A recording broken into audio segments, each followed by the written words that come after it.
ಎಲ್ಲ ಸಹೃದಯರಿಗೆ ನಮಸ್ಕಾರ. ಸತ್ಯನಾರಾಯಣ ಸಿಕ್ಕಾಪಟ್ಟೆ ಏನೇನೋ ಹೇಳಿ ಸಾಕಷ್ಟು ಮುಜುಗರನ ನನಗೆ ಮಾಡಿದ್ದಾರೆ. ಮೊದಲಿಗೆ ನನ್ನ ಬೇಂದ್ರೆ ಕಾವ್ಯದ ಒಲವು ಅಂತಃಕರಣದ ಬಗ್ಗೆ ಮಾತಾಡ್ತೀನಿ ಅಂತ ಅಂದ್ಕೊಂಡ ರಾಜ್ಕುಮಾರ ಮಡಿವಾಳರನ್ನ ಬೈಬೇಕು. ನಾನು ಕೇಳಿದೆ, ಎಲ್ಲಪ್ಪ ಇಷ್ಟು ದೊಡ್ಡ ಕವಿಯನ್ನ ನಾನೇನು ಮುಟ್ಟೋದು, ನಾನು ಏನು ಮಾತಾಡೋದು ಅಂತ ಕೇಳಿದ್ರೆ ಒಂದು ಮಾತು ಹೇಳ್ದ ಕುಮಾರ, ಒಲವು ಅಂತಃಕರಣದ ಬಗ್ಗೆ ನೀವಲ್ದೆ ಬೇರೆ ಯಾರು ಮಾತಾಡ್ಲಿಕ್ಕೆ ಸಾಧ್ಯ ಅಂತ ಹೇಳ್ದ. ಇದು ಅವನಿಗಿರುವ ಒಲವು ಅಂತಃಕರಣ, ನಂದಲ್ಲ. ಈಗ ಅಂತಃಕರಣದಿಂದ ತುಂಬಾ ಪ್ರೀತಿಯಿಂದ ಮಾತಾಡಿದರು ಸತ್ಯನಾರಾಯಣ. ಮಾತುಕತೆ ಎನ್ನೋದು ಸತ್ಯನಾರಾಯಣ ಅವರೇ ರೂಪಿಸಿದಂತಹ ಒಂದು ಕಾರ್ಯಕ್ರಮ, ಅದರ ಬೆನ್ನೆಲುಬು ಅವರೇ. ಅದನ್ನ ಸ್ಪಷ್ಟಪಡಿಸ್ಬಿಡ್ತೀನಿ. ನಾವೆಲ್ಲ ಒಗ್ಗಟ್ಟಾಗಿ ಹೋಗೋದ್ರೊಳಗೆ, ಯಾಕೆಂದ್ರೆ ಬೇಂದ್ರೆ ಯಾವಾಗ್ಲೂ ಇಡಿಗಾಳಿನ ಬಗ್ಗೆನೇ ಮಾತಾಡ್ತಾ ಇದ್ರು. ಅವ್ರು ಯಾವತ್ತೂ ಬಿಡಿಗಾಳಿನ ಬಗ್ಗೆ ಮಾತಾಡ್ಲಿಲ್ಲ. ಜೀವನವನ್ನ ಇಡಿಗಾಳನ್ನಾಗಿ ಮಾಡು ಅಂತಾನೆ ಹೇಳ್ತಾ ಇದ್ರು. ಹಾಗಾಗಿ ಒಟ್ಟೊಟ್ಟಿಗೆ ಮುಂದೆ ಹೋಗೋದು, ಒಟ್ಟೊಟ್ಟಿಗೆ ಸಂತೋಷ ಪಡೋದ್ರೊಳಗೆ ನನಗೆ ನಂಬಿಕೆ ಇದೆ ಅಂತ ಹೇಳಿ ನಾನು ನೀವು ಬೆಂಗಳೂರಾಗ ಬೇಂದ್ರೆದು ಕೆಲವನ್ನ ನಾನು ಕೇಳಿದೆ. ಅಷ್ಟೊಂದು ಲೈವ್ಲಿ ಆಗಿ, ಅಷ್ಟೊಂದು ಹಾಸ್ಯಮಯವಾಗಿ ನನಗೆ ಮಾತಾಡೋದಕ್ಕೆ ಬರಲ್ಲ. ನಾನು ಸ್ವಲ್ಪ ಕಾವ್ಯದ ವಿಷಯ ಬಂದ ತಕ್ಷಣ ಗಂಭೀರನೇ ಆಗೋದು. ಬೇಂದ್ರೆಯವರ ಒಲವು ಅಂತಃಕರಣದ ಚಿಂತನೆಗಳನ್ನ ಅವರೆಷ್ಟು ಗಂಭೀರವಾಗಿ ಹೇಳಿದಾರೋ ಅಷ್ಟನ್ನ ನಾನು ಪ್ರಯತ್ನ ಪಡ್ತೀನಿ. ಒಂದು, ಬೇಂದ್ರೆಯವರನ್ನ ಯುಗದ ವಾಣಿ ಅಂತ ಗೋಪಾಲಕೃಷ್ಣ ಅಡಿಗರು ಕರೆದ್ರು. ಯಾರನ್ನ ಯುಗದ ವಾಣಿ ಅಂತ ಕರೀಬಹುದು ಅನ್ನೋದಕ್ಕೆ ಅವರೇ ಬರೀತಾರೆ. ಗೋಪಾಲಕೃಷ್ಣ ಅಡಿಗರು ಏನ್ ಬರೀತಾರೆ ಅಂದ್ರೆ, ಕಾವ್ಯ ಅನ್ನೋದು ಒಂದು ಸರೋವರದಿಂದ ಜನಸಾಮಾನ್ಯರ ಸರೋವರ ಅದು. ಯಾಕೆಂದ್ರೆ ಕಾವ್ಯಕ್ಕೆ ಬೇಕಾದ ವಸ್ತು ಎಲ್ಲೋ ಗಂಧರ್ವರು ಅಪ್ಸರೆಯರು ಅಲ್ಲ, ಜನಸಾಮಾನ್ಯರ ಬದುಕಿನ ಸರೋವರದಿಂದ ಚಿಮ್ಮಿ ಆವಿಯಾಗಿ ಕವಿಯ ಹೃದಯದಲ್ಲಿ ಹೆಪ್ಪುಗಟ್ಟಿ ಅದು ತಣಿದು ಧಾರೆ ಧಾರೆಯಾಗಿ ಸುರಿಬೇಕು. ಜನಜೀವನದಿಂದ ಅದು ಏನಾದ್ರೂ ದೂರ ಆಗಿಬಿಟ್ರೆ ಅದು ಕೃತಕವಾಗತ್ತೆ, ಅದು ತನ್ನ ಸತ್ವವನ್ನ ಕಳೆದುಕೊಳ್ಳುತ್ತೆ. ಕೇವಲ ಗೌರವಾರ್ಹವಾದ ಭಾಷೆಯನ್ನ ಬಳಸೋದ್ರಿಂದ ಪ್ರಯೋಜನ ಇಲ್ಲ. ಅದು ಜನಸಾಮಾನ್ಯರ ಅಸ್ಪಷ್ಟ ಚಿಂತನೆಗಳು, ಕನಸುಗಳು, ನೋವುಗಳು, ನಲಿವುಗಳು, ದುಃಖಗಳು ಎಲ್ಲವನ್ನ ವ್ಯಕ್ತಪಡಿಸುವಂತಿರಬೇಕು. ಹಾಗಿಲ್ಲದಿದ್ದಾಗ ಕಾವ್ಯ ಎನ್ನುವ ನದಿ ಮರಳುಗಾಡಿನಲ್ಲಿ ಸೇರ್ಕೊಂಡ್ಬಿಡುತ್ತೆ. ಆ ಮರಳುಗಾಡಿನಲ್ಲಿ ಸೇರ್ಕೊಂಡು ಎಲ್ಲೋ ಒಳಗಡೆ ರಸನದಿಯಾಗಿ ಹರಿತಾ ಇರುತ್ತಲ್ಲ, ಅದನ್ನ ತೆಗೆಯೋದಕ್ಕೆ ಯಾರೋ ಒಬ್ಬ ಧೀರೋದ್ದಾತ ಬರ್ತಾನೆ. ಬೇಂದ್ರೆ ಅಂತವರು ಉಸುಕಿನಲ್ಲಿ ಸೇರಿದ ಕಾವ್ಯದ ರಸನದಿಯನ್ನ ಮತ್ತೆ ಜನಜೀವನಕ್ಕೆ ಧುಮುಕಿ ಚಿಮ್ಮಿಸಿದವರು. ಅದಕ್ಕೆ ತುಂಬಾ ಧೈರ್ಯ ಬೇಕು. ಯಾಕೆ ಧೈರ್ಯ ಬೇಕು ಅಂದ್ರೆ, ಜನಸಾಮಾನ್ಯರು ಆಡುವ ಭಾಷೆಗೆ ಹತ್ತಿರ ಆಗಿರ್ಬೇಕು. ನೀ ಹಿಂಗ ನೋಡಬೇಡ ನನ್ನ, ನೀ ಹಿಂಗ ನೋಡಿದರೆ ತಿರುಗಿ ನಾ ಹ್ಯಾಂಗ ನೋಡಲೆ ನಿನ್ನ. ಈ ರನ್ನನ ಪಂಪನ ಗದ್ಯವನ್ನ ಕೇಳಿದವ್ರಿಗೆ ಏನಿದೆ ಇದ್ರೊಳಗೆ? ಜನಸಾಮಾನ್ಯರ ಭಾಷೆ ಇದು. ಯಾರಿಗೂ ಹೇಳೋಣ ಬೇಡ, ಯಾರಿಗೂ ಹಾರಗುದರಿ ಬೆನ್ನ ಏರಿ ಅಂದ್ರೆ ಅಂಥದೊಂದು ಧೈರ್ಯವನ್ನ ಮಾಡಿದ್ರು ಬೇಂದ್ರೆಯವರು. ಹಾಗೆ ಧೈರ್ಯವನ್ನ ಮಾಡಿ ನಮ್ಮೆಲ್ಲರ ವಿರಹ, ನಮ್ಮೆಲ್ಲರ ನೋವು, ನಮ್ಮೆಲ್ಲರ ನಲಿವು, ನಮ್ಮೆಲ್ಲರ ಸಮಸ್ಯೆಗಳು, ಕನ್ನಡದ ಸಮಸ್ಯೆಗಳೇ ಆಗಿರ್ಬೋದು, ನಾಡಿನ ಹಬ್ಬದ ಬಗ್ಗೆಯೇ ಚಿಂತನೆ ಆಗಿರ್ಬೋದು, ರಾಷ್ಟ್ರೀಯ ವಿದ್ಯಮಾನಗಳ ಬಗ್ಗೆ ಆಗಿರ್ಬೋದು, ಅದೆಲ್ಲವನ್ನು ಮುನ್ನೆಲೆಗೆ ತಂದಿದ್ರಿಂದ ಬೇಂದ್ರೆಯವರನ್ನ ಯುಗದ ಕವಿ ಅಂತ ಕರೀತಾರೆ. ಅವರು ಯುಗದ ಕವಿಗೆ, ಜಗದ ಕವಿಗೆ ಅಂತ ಮತ್ತೊಬ್ಬರ ಬಗ್ಗೆ ಬರೀತಾರೆ. ಆದ್ರೆ ಬೇಂದ್ರೆಯವರು ಒಂದು ಯುಗವಾಣಿ, ಅದನ್ನ ಸ್ಪಷ್ಟಪಡಿಸಿ ನನ್ನ ಮಾತುಗಳನ್ನ ಪ್ರಾರಂಭ ಮಾಡ್ತೀನಿ ನಾನು.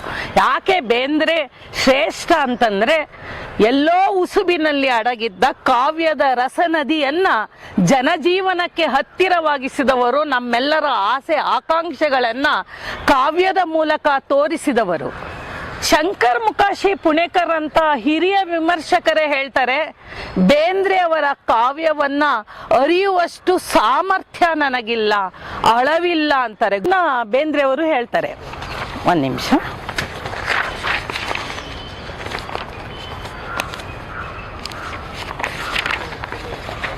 ಅವರು ಹೇಳಿದ್ದನ್ನೇ ನಾನು ಓದೋಣ ಅಂತ.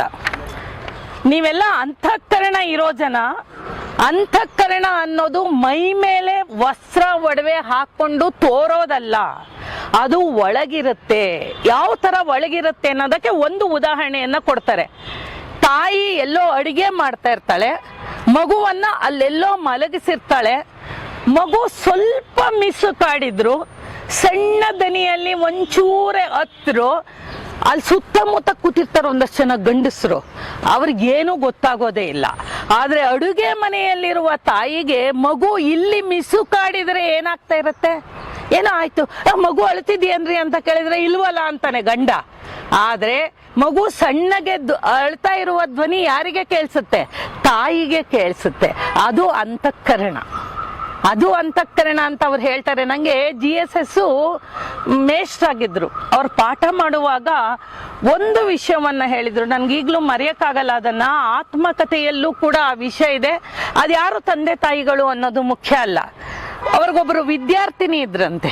ಆ ವಿದ್ಯಾರ್ಥಿನಿ ಮಗುವನ್ನ, 3 ವರ್ಷದ ಮಗುವನ್ನ ಬಿಟ್ಬಿಟ್ಟು ಕಾಲೇಜಿಗೆ ಬರ್ತಾ ಇದ್ರು. ಒಂದ್ಸಲ ಏನಾಯ್ತು ಅಂತಂದ್ರೆ, ಗಂಡ ಊರಲ್ಲಿ ಇರೋದಿಲ್ಲ, ಯಾರೋ ಮನೆಯಲ್ಲಿದ್ದ ಸೋದರನಿಗೋ ಯಾರಿಗೋನೋ ಮಗುವನ್ನ ನೋಡ್ಕೊಳ್ಳಪ್ಪ, ಜೋಪಾನ ಮಲಗಿದಾನೆ, ನಾನು ಕಾಲೇಜಿಗೆ ಹೋಗ್ತೀನಿ ಅಂತ ಬರ್ತಾರೆ. ಹಾಗೆ ಬಂದಾಗ ಆ ಮಗು ನಿದ್ದೆ ಮಾಡ್ತಿದ್ದಿದ್ದು ಎದ್ದು ಆ ಚಿಲಕವನ್ನ ತೆಕ್ಕೊಂಡು ಹೊರಗಡೆ ಹೊರಟೋಗುತ್ತೆ. ಹೊರಗಡೆ ಹೊರಟೋಗಿದ್ದು ಮಗು ಸಿಕ್ಕೋದೇ ಇಲ್ಲ. ಅವರು ತುಂಬ ಪ್ರಸಿದ್ಧರು, ತಾಯಿ ತುಂಬ ಪ್ರಸಿದ್ಧರು. ಹೇಳೋದಕ್ಕೆ ನನಗೆ ಇಷ್ಟ ಇಲ್ಲ, ಅಷ್ಟೇ. ಇಲ್ಲಿ ಯಾಕೆ ಹಾಗಾಯ್ತು? ಯಾಕೆ ಆಯ್ತು? ಒಬ್ಬ ಗಂಡಸಿದ್ದ ಅಲ್ಲ ಮನೆಯಲ್ಲಿ, ಆ ಮಗು ಎದ್ದಿದೆ, ಎದ್ದು ಓಡಾಡಿದೆ, ಚಿಲಕವನ್ನ ತೆಗೆದಿದೆ, ಮನೆಯಿಂದ ಆಚೆಗೆ ಹೋಗಿದೆ. ಯಾಕೆಂದ್ರೆ ಅಲ್ಲಿ ಒಂದು ದೊಡ್ಡ ಅಂತಃಕರಣದ ಕೊರತೆ ಇರುತ್ತೆ. ಅಂತಃಕರಣ ನಂದು ಅನ್ನೋದಕ್ಕೆ ಮಾತ್ರ ಅಂತಃಕರಣ ಇರಬೇಕಾಗಿಲ್ಲ. ಎಲ್ಲ ವಿಷಯಗಳಿಗೂ ಕೂಡ ಹೆಂಗರುಳು ಇರಲ್ಲ. ಹೆಣ್ಣಿನ ಕರುಳು ಇದ್ರೆ ಮಾತ್ರ ಅಂತಃಕರಣ ಇರೋದಕ್ಕೆ ಸಾಧ್ಯ. ಆ ಘಟನೆಯನ್ನ ನನಗೆ ಇಷ್ಟು ವರ್ಷಗಳಾದ್ರೂ GSS ನನಗೆ ಯಾವಾಗಲೂ 40 ವರ್ಷದ ಹಿಂದೆ ಹೇಳಿದ ಘಟನೆ. ಒಂದು ತಾಯಿ ಮಗುವನ್ನ ಆ ರೀತಿ ಕಳ್ಕೊಳ್ಳೋದಿದೆಯಲ್ಲ, ಅದೆಂಥ ದುರಂತವಾದದ್ದು. ಆ ಅಂತಃಕರಣ ಅಂದ್ರೆ ಏನು ಅನ್ನೋದನ್ನ ನಾನು ಸ್ಪಷ್ಟಪಡಿಸ್ತೀನಿ. ಅವರೇ ಒಂದು ಪದ್ಯದಲ್ಲಿ ಹೇಳ್ತಾರೆ, ಕವಿತೆ ಆಗೋದಿಲ್ಲಪ್ಪ, ಒಂದ್ ಮಾತು ಹೇಳ್ತಾರೆ, ಹದ ಒಳಗ ಇಲ್ದ ತಮ್ಮ, ಹದ ಒಳಗ ಇಲ್ದ ತಮ್ಮ, ಪದ ಹೊರಗ್ ಬರೋದಿಲ್ಲ, ಕದ ತೆರೆಯೋದಿಲ್ಲ ಅಂತಃಕರಣ. ಅಂತಃಕರಣದ ಕದ ತೆರಿಬೇಕಾದ್ರೆ ಒಳಗಡೆ ಹದ ಇರಬೇಕು. ಒಳಗಡೆ ಹದ ಇದ್ರೇನೆ ಹೊರಗಡೆ ಏನ್ ಬರುತ್ತೆ? ಪದ ಬರುತ್ತೆ. ಅಂತಃಕರಣದ ಕದ ತೆರೆಯುತ್ತೆ. ಎಷ್ಟು ಚೆನ್ನಾಗಿದೆ 3 ಸಾಲದಲ್ಲಿ. ಹದ ಒಳಗ ಇಲ್ದ ತಮ್ಮ, ಪದ ಹೊರಗ ಬರೋದಿಲ್ಲ. ಒಬ್ಬ ಕವಿ ಆಗ್ಬೇಕಾದ್ರೆ, ಪದ ಕಟ್ಟಬೇಕಾದ್ರೆ ಮೂಲತಃ ಅವನೇನಾಗಿರ್ಬೇಕು ಅಂದ್ರೆ ಅಂತಃಕರಣಿಯೇ ಆಗಿರ್ಬೇಕು. ಕದ ತೆರೆಯೋದಿಲ್ಲ ಅಂತಃಕರಣ. ಇದಿಷ್ಟನ್ನ ಹಿನ್ನೆಲೆಯಾಗಿ ನಾನು ಯಾಕೆ ಹೇಳಿದ್ದು ಅಂದ್ರೆ, ಬೇಂದ್ರೆಯವರದು 1000 ಚಿಲ್ಲರೆ ಕವಿತೆಗಳನ್ನ ಬರ್ದಿರ್ಬೋದು. ಆ ಎಲ್ಲ ಕವಿತೆಗಳನ್ನ ವಿಮರ್ಶಕರು ಏನಂತ ಗುರುತಿಸ್ತಾರೆ ಅಂದ್ರೆ, ಅದೊಂದು ಏಕಕಾವ್ಯ ಅಂತ ಗುರುತಿಸ್ತಾರೆ. ಒಂದೊಂದು ಪ್ರತ್ಯೇಕನೇ ಇಲ್ಲ, ಎಲ್ಲವೂ ಒಳಗೊಂಡಿದೆ. ಎಲ್ಲ ಕವಿತೆಯಲ್ಲೂ ಅಂತಃಕರಣ ಧಾರೆ ಧಾರೆಯಾಗಿ ಹರಿತಾ ಇದೆ. ನೋಡಿ ಯಾಕೆ ಆ ಥರ? ನನಗೆ ಚಿಕ್ಕವಳಿದ್ದಾಗ ಅದು ಅಂತಃಕರಣ ಅನಿಸ್ತಿತ್ತು. ಒಂದು ಪದ್ಯ ನಾವು ತುಂಬಾ ಹಾಡ್ತಾ ಇದ್ವು. ತುಮ್ ತುಮ್ ತುಮ್ ತುಮ್ ತುಮ್ ತುಮ್ ತುಮ್ ತುಮ್ ತುಂಬಿ ಬಂದಿತ್ತ ತಂಗಿ, ಬೆಳಕಿಗಿಂತ ಬೆಳ್ಳಗಿತ್ತ, ಗಾಳಿಗಿಂತ ತೆಳ್ಳಗಿತ್ತ, ಜಡಿಯಿಂದಿಳಿದ ಗಂಗಿ ಹಾಂಗ ಚಂಗನೆ ನೆಗೆದಿತ್ತ. ಆ ನೆಗೆಯೋ ಸ್ಟೈಲ್ ನೋಡಿ ಬರ್ದಿರೋದು. ನನಗೆ ಲಕ್ಷ್ಮೀನಾರಾಯಣ ಭಟ್ರು ಪಾಠ ಜ್ಞಾಪಕ ಬರುತ್ತೆ. NSL ಛಂದಸ್ ಮಾಡ್ಬೇಕಾದ್ರೆ ಹೇಳೋರು ಹೇಗೆ ಪದಗಳನ್ನ ಬಳಸ್ತಾರೆ ಅಂತ ನೋಡಿ. ತುಂಬಿ ಬಂದಿತನಲ್ಲೇ ಜಡಿಯಿಂದಿಳಿದ ಗಂಗಿ ಹಾಂಗ ಚಂಗನೆ ನೆಗೆದಿತ್ತ ತಂಗಿ, ತುಮ್ ತುಮ್ ತುಮ್ ತುಮ್ ತುಮ್ ತುಮ್ ತುಮ್ ತುಮ್ ತುಂಬಿ ಬಂದಿತ್ತ. ಅವರ ಯಾವ ಕವಿತೆಯನ್ನೇ ಓದ್ಲಿ, ಈ ಅಂತಃಕರಣ, ಒಲವು, ಪ್ರೀತಿ ಎಲ್ಲ ತುಮ್ ತುಮ್ ತುಮ್ ತುಮ್ ತುಮ್ ತುಮ್ ಅಂತ ತುಂಬಿಕೊಂಡು ಧಾರೆ ಧಾರೆಯಾಗಿ ಸುರಿಯತ್ತೆ. ಕಂಬರ್ ಹೇಳ್ತಾರೆ, ಅಪ್ಪ ಬೇಂದ್ರೆ ಅವರು ಅಂದ್ರೆ ಒಬ್ಬ ಈ ದೇವ್ರ ಮೈ ಮೇಲೆ ಬರ್ತಾರಲ್ಲ, ಅರ್ಚಕಂತರ ಅಂತ, ದೇವರು ಮೈದುಂಬಿದ ಅರ್ಚಕ ಇದ್ದಂಗೆ ಅಂತ. ಅವನು ಎಲ್ಲಿ ಅವನಿಗೆ ನಮ್ಮ ನಿಮ್ಮಂತೆ ಸಾಧಾರಣವಾಗಿರ್ತಾನೆ, ಆದ್ರೆ ದೇವರು ಮೈ ಮೇಲೆ ಬಂದ ತಕ್ಷಣ ಏನಾಗ್ಬಿಡುತ್ತೆ ಅಂತಂದ್ರೆ ಎಲ್ಲೆಲ್ಲಿಂದನೋ ಮಾತುಗಳನ್ನ ಅವನಿಗೆ ಗೊತ್ತಿಲ್ಲದೆ ಇರೋ ವಿಚಾರಗಳನ್ನೆಲ್ಲ ತಂದು ಹೇಳ್ತಾ ಇರ್ತಾನೆ. ಯಾವುದೋ ಒಂದು ಅದೃಶ್ಯ ದೈವ ಲೋಕಕ್ಕೂ ಮನುಷ್ಯ ಲೋಕಕ್ಕೂ ಒಂದು ಕೊಂಡಿ ತರ ಕಾರಣಿಕ ಪುರುಷನ್ ತರ ಕಾಣಿಸ್ತಾನೆ ಅಂತ. ನೀವು ಬೇಂದ್ರೆಯವರ ಯಾವ ಕವಿತೆಯನ್ನ ಓದಿ ಯಾವುದೋ ಒಂದು ದಬ ದಬ ದಬ ದಬ ದಬ ಅಂತ ಕುಣಿಯೋ ತರ ಕೇಳಿಸ್ತಾ ಇದೆ. ಯಾಕೆಂದ್ರೆ ಅಂತಃಕರಣ ಹಂಗೆ ಇಳಿದು ಬರುತ್ತೆ. ಇಳಿದು ಬಾ ತಾಯಿಗಿಂತ ದೊಡ್ಡ ಪದ್ಯ ಬೇಕಾ? ನಾವು ಚಿಕ್ಕವರಿದ್ದಾಗ ಅದೆಷ್ಟು ಒಂದಾರೆ ಬಾರೆ ಒಂದಾರೆ ಸಾರೆ ಕಂಡಾರೆ ತಡೆವರೇನೆ ಅವತಾರವೆಂದೆ ಎಂದಾರೆ ತಾಯಿ ಈ ಅದಪಾತವನ್ನೇ ಧುಮ್ ಧುಮ್ ಧುಮ್ ಎಂದು ದುಡುಕಿ ಬಾ ನಿನ್ನ ಕಂದನ್ನ ಹುಡುಕಿ ಬಾ ತಾಯಿ ದುಡುಕಿ ಬಾ ಹರಣ ಹೊಸತಾಗೆ ಹೊಳೆದು ಬಾ ಬಾಳು ಬೆಳಕಾಗೆ ಹೊಳೆದು ಬಾ ಶಂಭು ಶಿವಹರಣ ಚಿತ್ತೆ ಬಾ ದತ್ತ ಹರಿಯ ಮುತ್ತೆ ಬಾ ಅಂಬಿಕಾತನೆಯನತ್ತೆ ಬಾ. ನಮ್ಗೆ ಕೇಳಕ್ಕೆ ಮೈ ರೋಮಾಂಚನ. ಸುರ ಸ್ವಪ್ನವಿದ್ದ ಪ್ರತಿಬಿಂಬ ಬಿದ್ದ ಉದ್ಬುದ್ಧ ಶುದ್ಧ ನೀರೇ ಎಚ್ಚತ್ತು ಎದ್ದ ಆಕಾಶದುದ್ದ ಧರೆಗಿಳಿಯಲಿದ್ದ ಧೀರೆ ಆಕಾಶದುದ್ದ ಧರೆಗಿಳಿಯಲಿದ್ದ ಧೀರೆ. ಆ ಇಳಿದು ಬಾ ತಾಯಿನೇ ಒಂದು ದೊಡ್ಡ ಅಂತಃಕರಣದ ಹಾಡು ಬೇಂದ್ರೆಯವರದು. ಯಾಕೆ ಇಂತಹ ತಾಯಿಯ ಅಂತಃಕರಣ ಬೇಂದ್ರೆಯವರ ಕಾವ್ಯದಲ್ಲಿದೆ ಅಂದ್ರೆ, ಅವರು ಯಾವತ್ತೂ ತನ್ನನ್ನ ಪೌರುಷವಂತ, ವೀರ್ಯವಂತ, ಶಕ್ತಿವಂತ, ಹಳೆ ಮಯೂರ ಗಿಯೂರದಲ್ಲೆಲ್ಲ ಸಿನಿಮಾ ನೋಡಿದ್ರೆ ನಾನೇನು ಬಳೆ ತೊಟ್ಕೊಂಡಿದ್ದೀನ ಮಹಾಪುರುಷವಂತ ಅಂತೆಲ್ಲ ತೋರಿಸ್ಕೊಳ್ತಾರಲ್ಲ, ಹಾಗೆ ತೋರಿಸ್ಕೊಳ್ಳಿಲ್ಲ. ಮೊದಲನೇದಾಗಿ ಅವ್ರು ಇಟ್ಕೊಂಡ ಹೆಸರೇ ಅಂಬಿಕಾ ತನಯ ದತ್ತ. ತಾನು ಯಾರ ಮಗ ಅಂತ ಹೇಳಿದ್ರು? ಅಂಬಿಕೆ ಅವರ ತಾಯಿ ಬಗ್ಗೆ ಬರೀ ಗೌರವಕ್ಕೋಸ್ಕರ ಅಂಬಿಕಾ ತನಯ ದತ್ತ ಅಂತ ಹೆಸರು ಇಟ್ಕೊಂಡಿಲ್ಲ.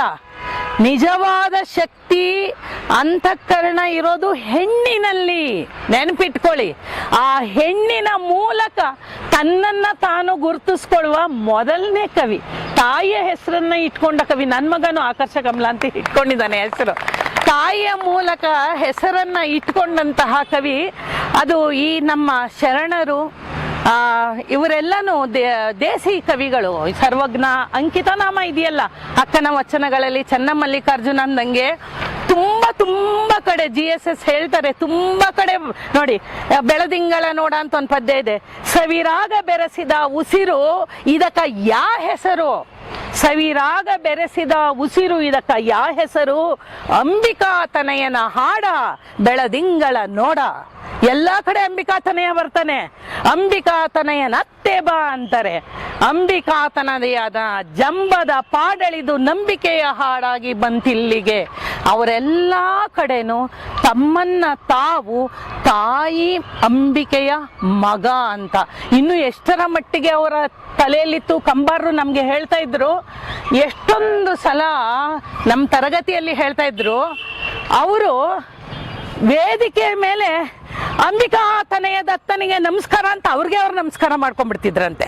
ಅಂದ್ರೆ ಅವ್ರ ಪ್ರಕಾರ ಅಂಬಿಕಾ ತನಯ ದತ್ತ ಬೇರೆ, ಬೇಂದ್ರೆ ಬೇರೆ. ಬೇಂದ್ರೆಗೆ ಆ ಶಕ್ತಿ ಇಲ್ಲ. ಬೇಂದ್ರೆಗೆ ಆ ಶಕ್ತಿ ಇಲ್ಲ. ತಾಯಿಯ ಶಕ್ತಿ ಯಾರಿಗೆ ಬಂದಿರೋದು? ಅವರ ಕಾವ್ಯ ನಾಮವಾದ ಅಂಬಿಕಾ ತನಯ ದತ್ತನಿಗೆ. ಆದ್ರಿಂದ ಯಾರು ನಮಸ್ಕಾರ ಮಾಡಿದ್ರೆ ನನಗ್ ಬ್ಯಾಡ್ರಿ, ಅಂಬಿಕಾ ತನಯ ದತ್ತನಿಗೆ ಮಾಡಿ ಅಂತ ಹೇಳಿ ಅವರೇ ಅವ್ರಿಗೂ ನಮಸ್ಕಾರ ಮಾಡ್ಕೊಂಡಿದ್ದು ಉಂಟು. ಅಷ್ಟರ ಮಟ್ಟಿಗೆ ಮಾತೃತ್ವ, ಮಾತೃಶಕ್ತಿ ಇದೆಯಲ್ಲ, ಅದು ಅವರೊಳಗೆ ಪ್ರವಹಿಸ್ತಾ ಇತ್ತಿದ್ದು. ಯಾಕೆ ಅಂತಃಕರಣದ ಕವಿ ಆಗ್ತಾರೆ ಅಂದ್ರೆ, ಹೆಂಗರಳಿ ಇರ್ಬೇಕು. ಇಷ್ಟು ಹುಡುಗರಿದ್ದೀರಲ್ಲ ನೀವು, ಅದಕ್ಕೆ ಹೇಳ್ತಾ ಇದ್ದೀನಿ. ಅರ್ಧನಾರೀಶ್ವರ ಕಲ್ಪನೆ, ಹೆಣ್ಣಿನ ಕರುಳಿಲ್ದೇ ಇರೋ ಗಂಡಸು ಅವನ ಪ್ರಯೋಜನಕ್ಕೆ ಇಲ್ಲ. ಆ ಅರ್ಧನಾರೀಶ್ವರ ಕಲ್ಪನೆ ಬಂದಿರೋದು ಅದಕ್ಕೇನೆ.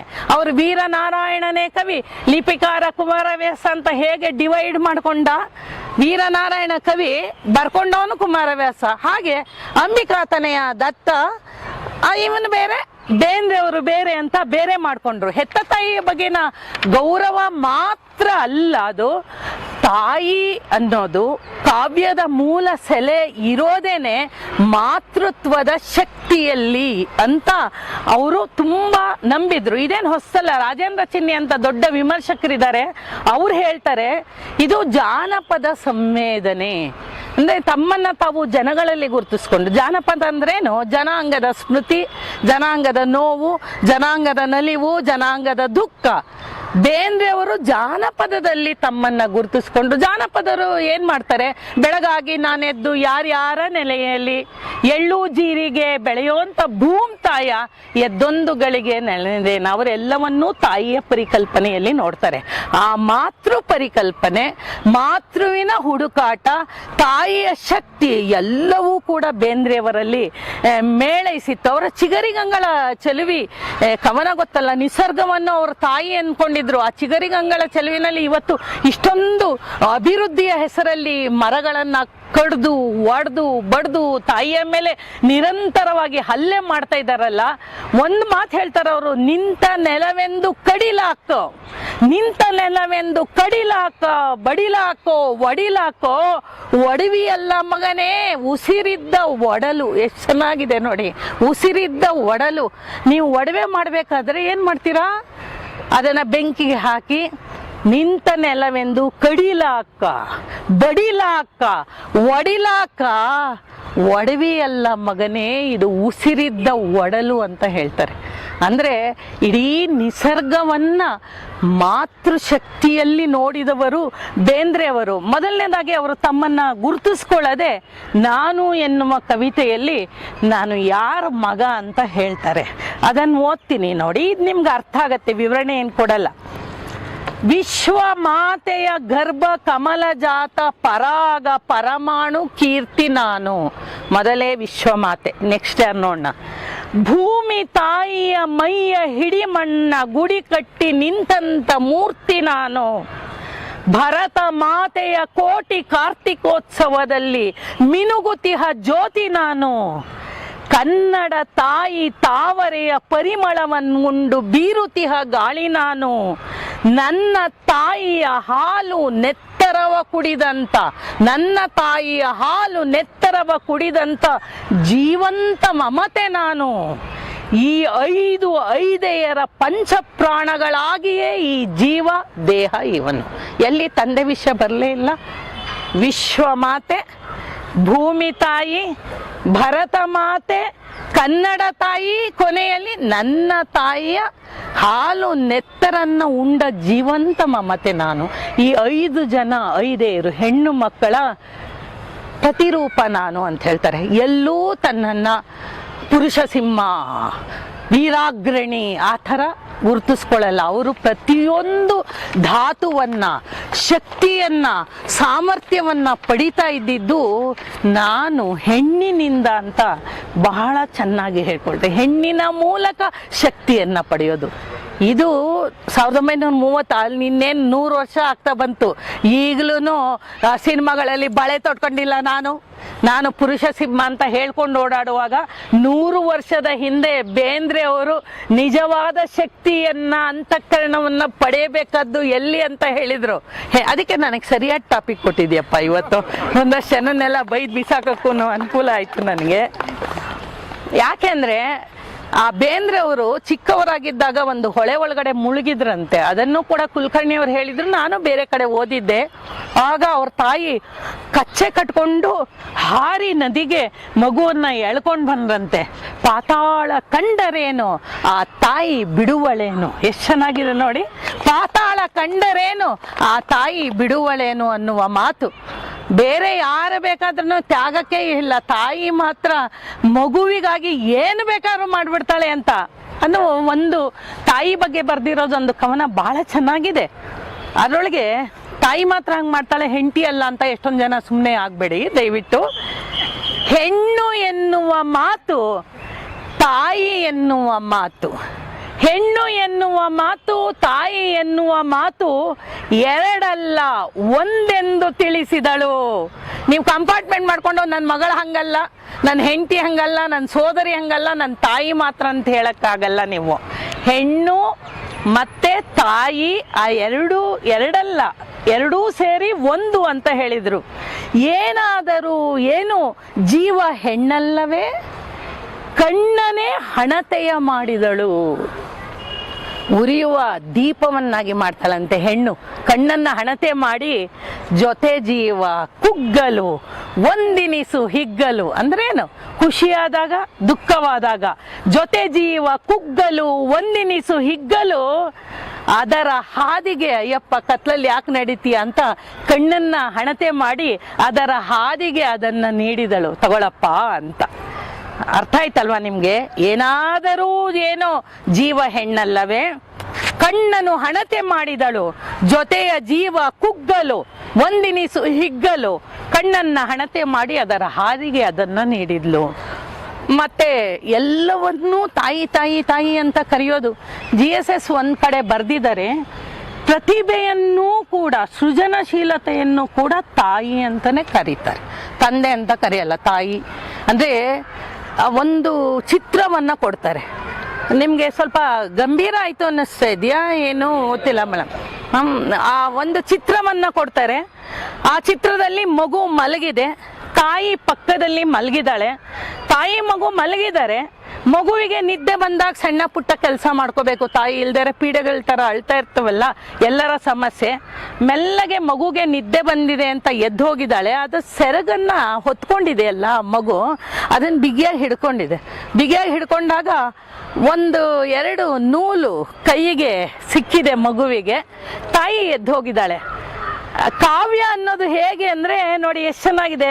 ಹಾಸಾದ ಮಿಂಚಿನಿಂದ, ಮಿಂಚು ಪ್ರತಿಭೆ ಸೃಜನಶೀಲತೆ, ಹಾಸಾದ ಮಿಂಚಿನಿಂದ ಬೀಸಿದ್ದ ಸೆರಗಿನಿಂದ ಸೆಳೆದಂತೆ ಎರಡು ನೂಲು ಉಳಿದಾವ ನಾಲ್ಕು ಸಾಲು.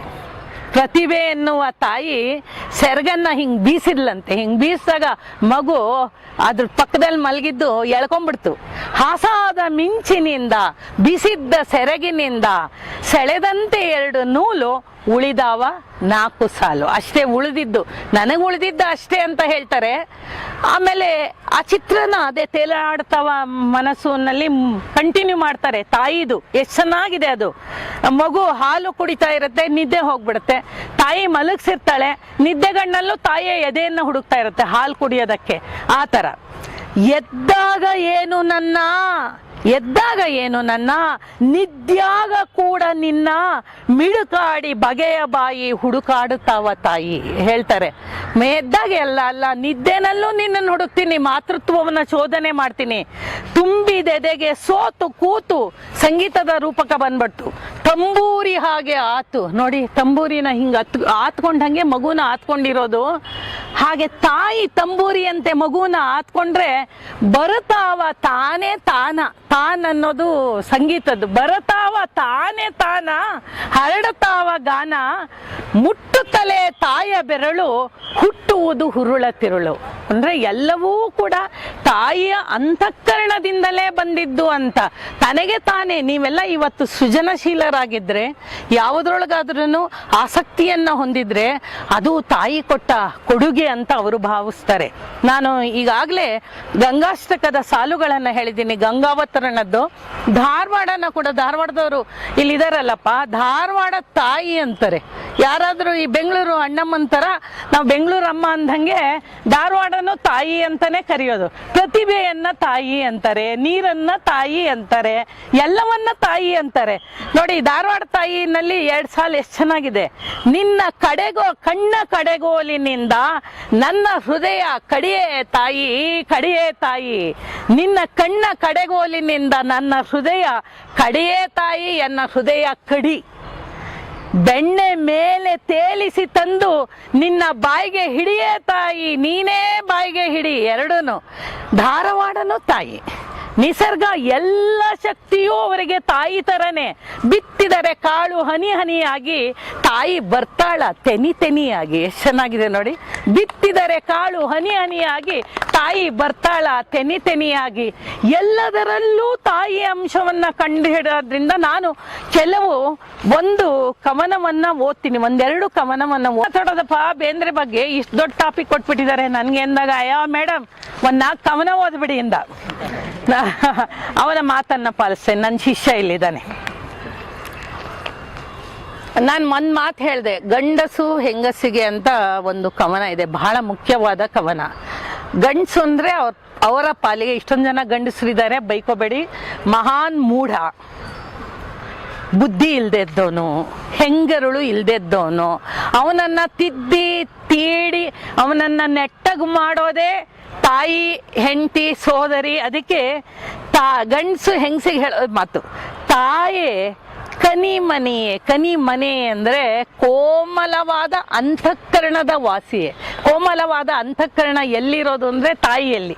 ತಾಯಿ ಕನಿಮನಿಯೇ, ನೀ ಅಕ್ಕರತೆಯೇ, ಬಾಯನ್ನ ತಂಗಿ ಮುದ್ದು ಬಂಗಾರವೇ, ನೀ ಎನ್ನ ಹೆಂಡತಿಯೋ ಮೈಗೊಂಡ ನನ್ನಿಯೋ, ಮಗಳೋ ನನ್ನೆದೆಯ ಮುಗಳೋ. ಎಲ್ರು ಬಂದ್ಬಿಟ್ರು, ಅಕ್ಕ ಬಂದ್ಲು, ತಂಗಿ ಬಂದ್ಲು, ಹೆಂಡತಿ ಬಂದ್ಲು, ನೀನೆನ್ನ ಮಗಳೋ ಮುಗುಳೋ, ನೀನೆನ್ನ ಮಗಳೋ ನನ್ನೆದೆಯ ಮುಗುಳೋ ಅಂತ ಹೇಳ್ತಾರೆ.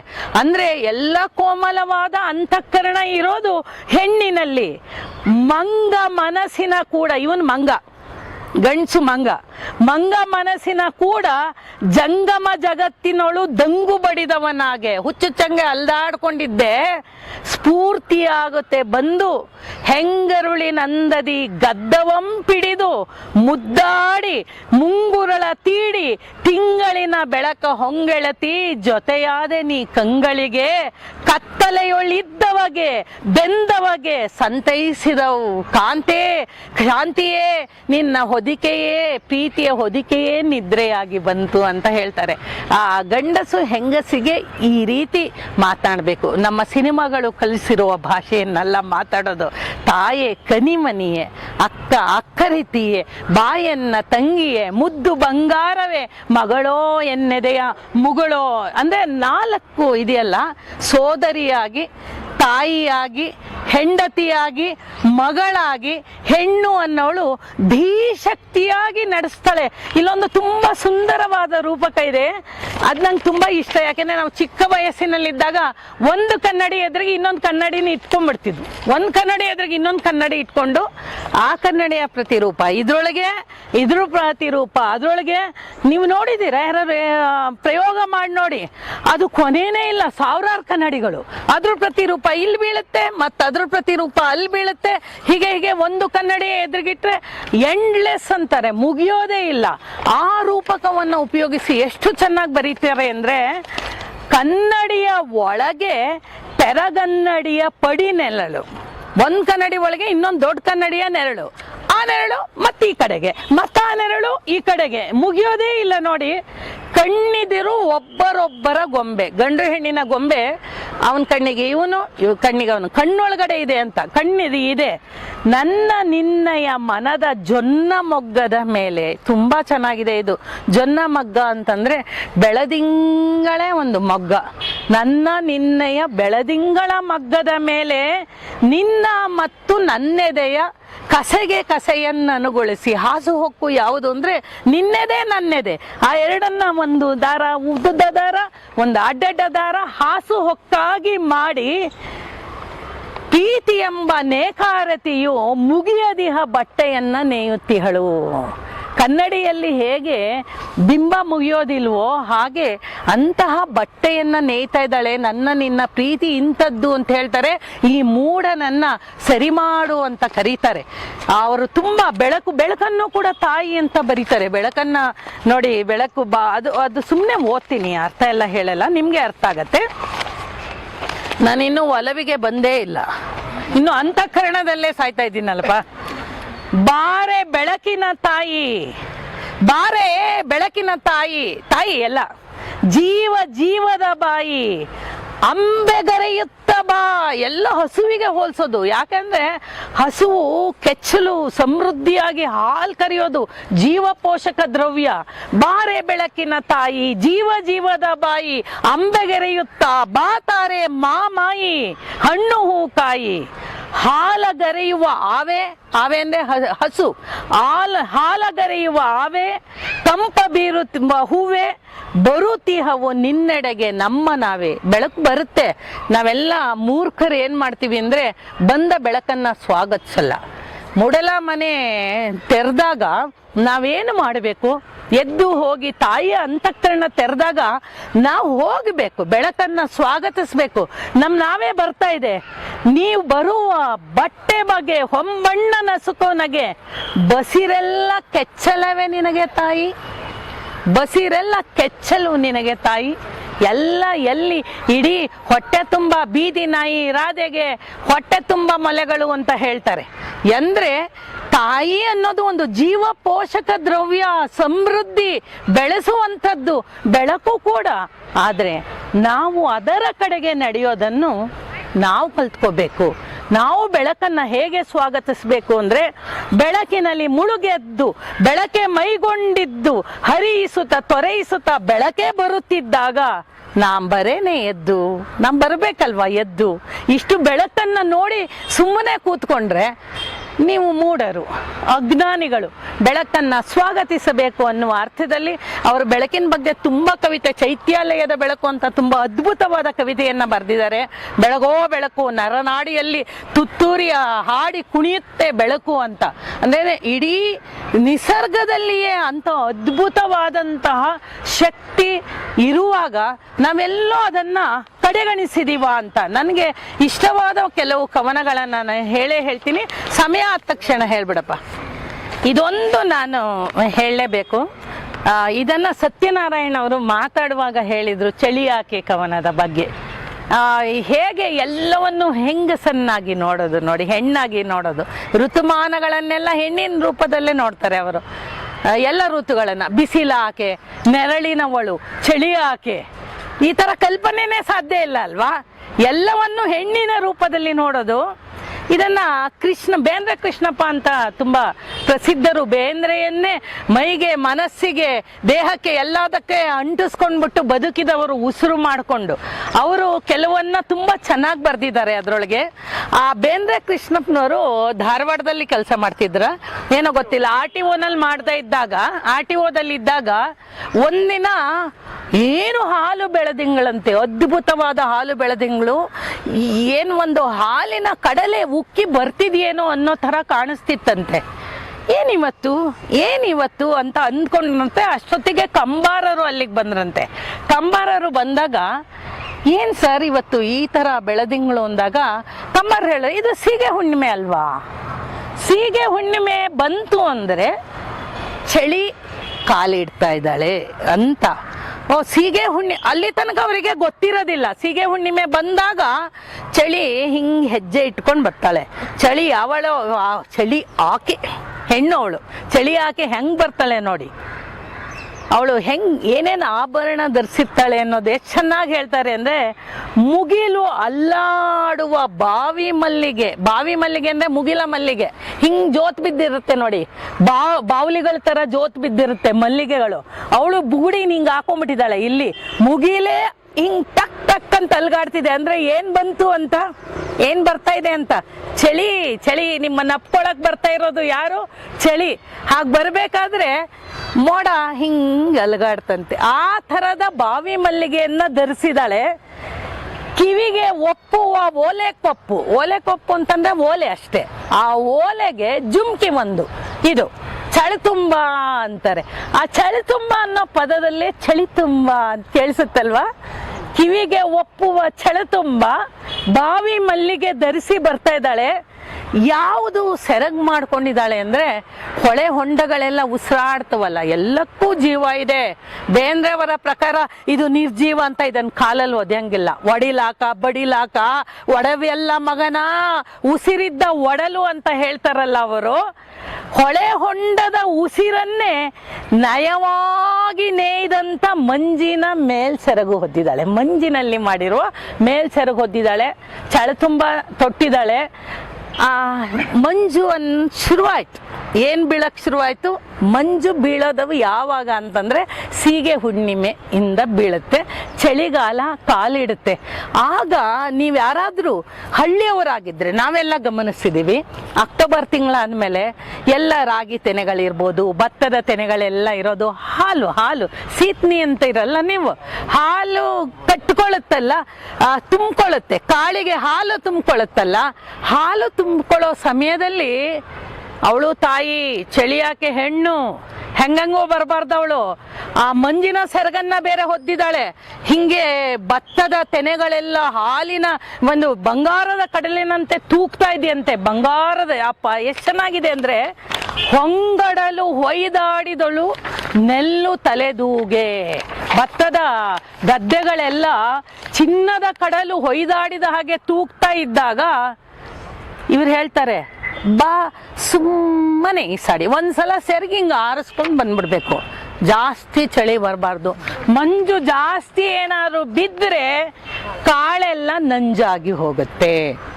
ತಾಯಿ ಬರುವಾಗ ಎಷ್ಟು ಕೇರ್ಫುಲ್ ಆಗಿ ಬರಬೇಕು ಅವಳು. ಮಂಜಿನ ಸೆರಗನ್ನ ಸ್ವಲ್ಪ ಜಾಸ್ತಿ ಮಾಡಿದ್ರೆ ಹಾಲು ಗಟ್ಟಿ ಆಗ್ತಿರೋ ಕಾಳೆಲ್ಲ ಹೋಗ್ಬಿಡುತ್ತೆ. ಅದಕ್ಕೆ ಬಾ ಸುಮ್ಮನೆ ಈ ಸಾಡಿ, ತೆನೆ ಹಾಲು ದಕ್ಕಲಿ.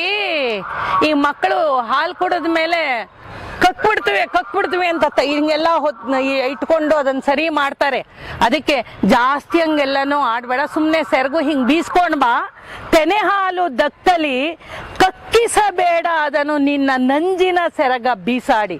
ತೆಗೆದು ಒಗೆದು ಬಿಡಬೇಡ ಮಂಜನ್ನ. ಹಂಗೆ ತೆಗೆದು ಒಗೆದು ಬಿಟ್ರೆ ಎಲ್ಲ ಮಕ್ಕಳಿಗೆ ಜೀವ ಪೋಷಕ ದ್ರವ್ಯ ಅಲ್ವಾ, ಆ ಜೀವ ಪೋಷಕ ದ್ರವ್ಯನೇ ಹೊಟ್ಟೋಗುತ್ತೆ. ಕಾಳು ಹೋದ್ರೆ ಬದುಕೆಲ್ಲಿದೆ? ಅಷ್ಟು ಚೆನ್ನಾಗಿ ಹೇಳ್ತಾರೆ. ಅಲ್ಲಿ ಯಾಕೆ ಬರ್ತಾಳೆ, ನಿಮ್ಮನ್ನ ಮುಡ್ತಾಳೆ. ಅವಳು ಬಹಳ ಬೆಡಗು ಬಿನ್ನಣ್ಣ ಮಳ್ಳ ಜಾತಿ ಹೆಣ್ಣು, ಅವಳು ಕಳ್ಳಿ. ಅವಳು ಹೆಂಗ್ ಬರ್ತಾಳೆ ಅಂತಾನೆ ನಿಮಗೆ ಗೊತ್ತಾಗಲ್ಲ. ಬಂದು ಅಪ್ಕೊಂಡ್ಬಿಟ್ರೆ ಬಿಡೋದೇ ಇಲ್ಲ. ನೀವು ಅದನ್ನೇ ಬಯಸ್ತಿದ್ರು ಏನೋ ಗೊತ್ತಿಲ್ಲ.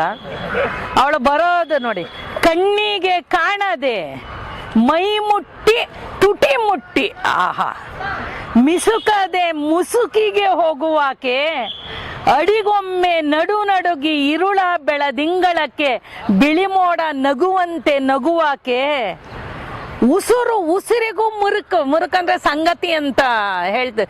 ಈಗ ಹಾಡಿನಲ್ಲಿ ಈ ಒಂದೊಂದು ಸಂಗತಿ ಬೇರೆ ಬೇರೆ ರೀತಿ ಹೇಳೋದನ್ನ, ಹೆಜ್ಜೆ ಹೆಜ್ಜೆಗೂ ಬೆಳಗು ಮೆಲ್ಲಗೆ ಮುಂಗೈಯ ಹಿಡಿವಾಕೆ, ಯಾವ ಜಾತಿಯ ಹೆಣ್ಣು, ಹಾವಭಾವವೇ ಸ್ಟೈಲೇ ಬೇರೆ. ಅಪ್ಪಿದ ಅಪ್ಪಿಗೆ ಬಿಡದಾಕೆ, ಚಳಿಯಾಕೆ ಬಂದು ಹಿಡ್ಕೊಂತಾಳೆ. ಆದ್ರೆ ಹಿಡ್ಕೊಂಡಿದ್ ನಿಮಗೆ ಗೊತ್ತಾಗೋದೇ ಇಲ್ಲ. ಅದ್ ಯಾವಾಗ ತುಟಿ ಮುಟ್ಟಿದ್ಲೋ, ಅದ್ ಯಾವಾಗ ಮೈ ಮುಟ್ಟಿದ್ಲೋ, ಯಾವಾಗ ನಿಮ್ಮನ್ನ ಸೇರಿದ್ಲೋ, ಯಾವ ಬೆಡಗಿನಲ್ಲಿ ಬಂದ್ಲೋ. ಆದ್ರೆ ಇಲ್ಲಿ ಬಹಳ ಮುಖ್ಯವಾಗಿ ನಾನು ಹೇಳ್ಬೇಕು ಅಂತಿದ್ದು, ಅವಳನ್ನೂ ಕೂಡ ನೀನು ಮಂಜಿನ ಸೆರಗನ್ನ ಜಾಸ್ತಿ ನೀನು ಹರಡಬೇಡ. ಯಾಕೆಂದ್ರೆ ನಿನ್ನ ಮಕ್ಕಳಿಗೆ ಹಾಲು ದಕ್ಕಲಿ ಅಂತ ಅಂತಃಕರಣದಿಂದ ಕರೆಯುವಂಥದ್ದು. ಇದಿಷ್ಟು ಅಂತಃಕರಣದ ಬಗ್ಗೆ ಬೇಂದ್ರೆಯವರ ವಿಚಾರವನ್ನ. ಈಗ ನಾನು ಮೊದಲು ಒಲವಿನ ಬಗ್ಗೆ ಮಾತಾಡ್ಬೋದಿತ್ತು, ಆದ್ರೆ ಅಂತಃಕರಣ ಅಂದ್ರೆ ಏನು ಅಂತ ಗೊತ್ತಾದ್ರೆ ಅಲ್ವಾ ಒಲವು ಗೊತ್ತಾಗೋದು, ಪ್ರೀತಿ ಅನ್ನೋದು ಗೊತ್ತಾಗೋದು. ಬೇಂದ್ರೆಯವರೇ ಒಂದು ಮಾತು ಹೇಳ್ತಾರೆ, ನಾನು ಒಲವು ಲಿಂಗದ ಉದ್ಭವವಾದಿ. ಯಾವ ಲಿಂಗ ಹುಟ್ಟಬೇಕು ಅಂದ್ರೆ ಒಲವು ಲಿಂಗದ ಉದ್ಭವವಾದಿ. ಅದು ನನ್ನ ಹಾದಿ. ನನ್ನ ಹಾದಿಗೆ ತಕ್ಕಾಗೆ ಅರ್ಥ ಬರಬೇಕು, ಪದ ಬರಬೇಕು, ಪ್ರಕೃತಿ ಇರಬೇಕು, ಪುರುಷ ಇರಬೇಕು, ಕ್ರಿಯೆ ಇರಬೇಕು. ನನ್ನ ಹಾದಿ ಒಂದೇ. ನಾನು ಒಲವು ಲಿಂಗದ ಉದ್ಭವವಾದಿ, ಅದು ನನ್ನ ಹಾದಿ. ಅದಕ್ಕೆ ತಕ್ಕ ಪದ, ಅದಕ್ಕೆ ತಕ್ಕ ಅರ್ಥ, ಲಯ, ಧ್ವನಿ, ಪ್ರಕೃತಿ, ಪುರುಷ ಬೇಕಾದ್ರೆ ಸೇರ್ಕೊಳ್ಳಿ. ಎಷ್ಟು ಡೆಫಿನೆಟ್ ಆಗಿ ಹೇಳ್ತಾರೆ ನನ್ನ. ಆಮೇಲೆ ಒಂದು ಒಲವು ಲಿಂಗ ಅಂತಾನೆ ತುಂಬಾ ಚಿಕ್ಕ ಕವಿತೆ ಬರೆದಿದ್ದಾರೆ. ನೀವೇನಾದ್ರೂ ಇದ್ದಿಲ ಒಲೆಯನ್ನ ನೋಡಿದ್ರೆ, ಅಥವಾ ರೈಲಲ್ಲಿ ಇದ್ದಿಲನ್ನ ಬೆಂಕಿ ಉಗುಳುವ ಇದ್ಲಿಗೆ ಬೆಂಕಿ ಹಾಕ್ತಿದ್ದದನ್ನ ನೋಡಿದ್ರೆ, ಮನೆಯಲ್ಲಿ ಇದ್ದಿಲ ಒಲೆಯನ್ನ ಇದ್ಲನ್ನ ಮೇಲ್ಗಡೆ ಇಟ್ಬಿಟ್ಟು ಒಳಗಡೆ ಕಿಡಿ ಹತ್ತಿಸ್ತಾರೆ. ನೀವು ನೋಡಿದೀರ ಅಲ್ವಾ? ಅದು ಕೆಂಡ ಆಗೋದಕ್ಕೆ ಎಲ್ಲರಲ್ಲೂ ಇರುತ್ತೆ, ನಿರ್ಜೀವ ವಸ್ತುವಿನಲ್ಲೂ ಕೂಡ ಇರುತ್ತೆ. ಇದ್ದು ಇಲ್ಲದಲು ಇದ್ದಿತು ಒಲವು. ಎಲ್ಲರಲ್ಲೂ ಒಲವು ಇದ್ದು ಇಲ್ಲದಲು. ಇದರೊಳಗೆ ಒಲವಿದೆಯಾ ಅಂದ್ರೆ ಇದೆ ಅದ್ರೊಳಗೆ ಒಲವು, ಆದ್ರೆ ಕಣ್ಣಿಗೆ ಕಾಣಿಸಲ್ಲ. ಇದ್ದು ಇಲ್ಲದಲು ಇದ್ದಿತು ಒಲವು ಇದ್ದಿಲ ಕಲ್ಲಿನಲ್ಲೂ. ಇದ್ದಿಲ ಕಲ್ಲಿನಲ್ಲೂ ಒಲವಿದೆ, ಆದ್ರೆ ಏನ್ ತಾಗಬೇಕು? ಅದಕ್ಕೆ ಅಂತಃಕರಣ ತಾಗ್ಬೇಕಲ್ಲ. ಅಂತ ಸ್ಪರ್ಶ ಎಂತ ಹರ್ಷ. ಒಂದು ಅಂತಃಕರಣದ ಸಣ್ಣ, ಅದಕ್ಕೆ ಅಂತಃಕರಣದಿಂದ ಒಲವಿಗೆ ನಾನು ಬಂದಿದ್ದು. ಅಂತಃಕರಣ ಒಳಗೆ ಒಂದು ಸಣ್ಣ ಕಿಡಿ ಸೋಕಿದ್ರೆ ಕೆಂಬೊನ್ನಾಗಿ ಕಿಣಿ ಕಿಣಿ ಕೆದರುವುದು. ಗಾಳಿಯ ಗತಿಯಲ್ಲಿ ಬೆಳಕಿನ ಜತಿಯಲ್ಲಿ ಎರಡರ್ಥ ಇದೆ. ಬೆಳಕಿನ ಜತಿ ಅಂದ್ರೆ ಬೆಳಕಿನ ಜೊತೆ ಅಂತ ಒಂದರ್ಥ. ಜತಿ ಅನ್ನೋದು ಡಾನ್ಸ್ ಮಾಡುವಾಗ ಒಂದು ನೃತ್ಯದ ರೀತಿ. ಅದು ಗಾಳಿ ಮತ್ತು ಬೆಳಕು ಅಂತಃಕರಣ ಸೇರ್ಬಿಟ್ರೆ ಕೆದರುತ್ತಂತೆ, ಕಿಡಿ ಕೆದರುತ್ತೆ, ಅರಿವನ್ನ ಕುದುರಿಸುತ್ತೆ. ಒಲವು ಅನ್ನೋದು ಹಾಗೆ. ಇನ್ನೂ ಒಂದು ಮಾತು ಹೇಳ್ತಾರೆ. ಯಾಕೆ ಇದಿಷ್ಟು ಹೇಳ್ತಾ ಇದ್ದೀನಿ ಅಂದ್ರೆ, ಒಲವೇ ನಮ್ಮ ಜೀವವನ್ನ ಪೋಷಿಸುವಂಥದ್ದು. ಒಲವಿಲ್ಲದೆ ಮೇಲೆ ಬದುಕೆಲ್ಲಿದೆ? ಪ್ರೀತಿ ಇಲ್ದ ಮೇಲೆ ಬದುಕೆಲ್ಲಿದೆ? ನೀವೇ ಹಾಕೊಂಡಿದ್ದೀರಾ ಒಲವೇ ನಮ್ಮ ಬದುಕು, ಆತ ಕೊಟ್ಟ ವಸ್ತು ಒಡವೆ ನನಗೆ ಅವಾಗೆ ಗೊತ್ತು.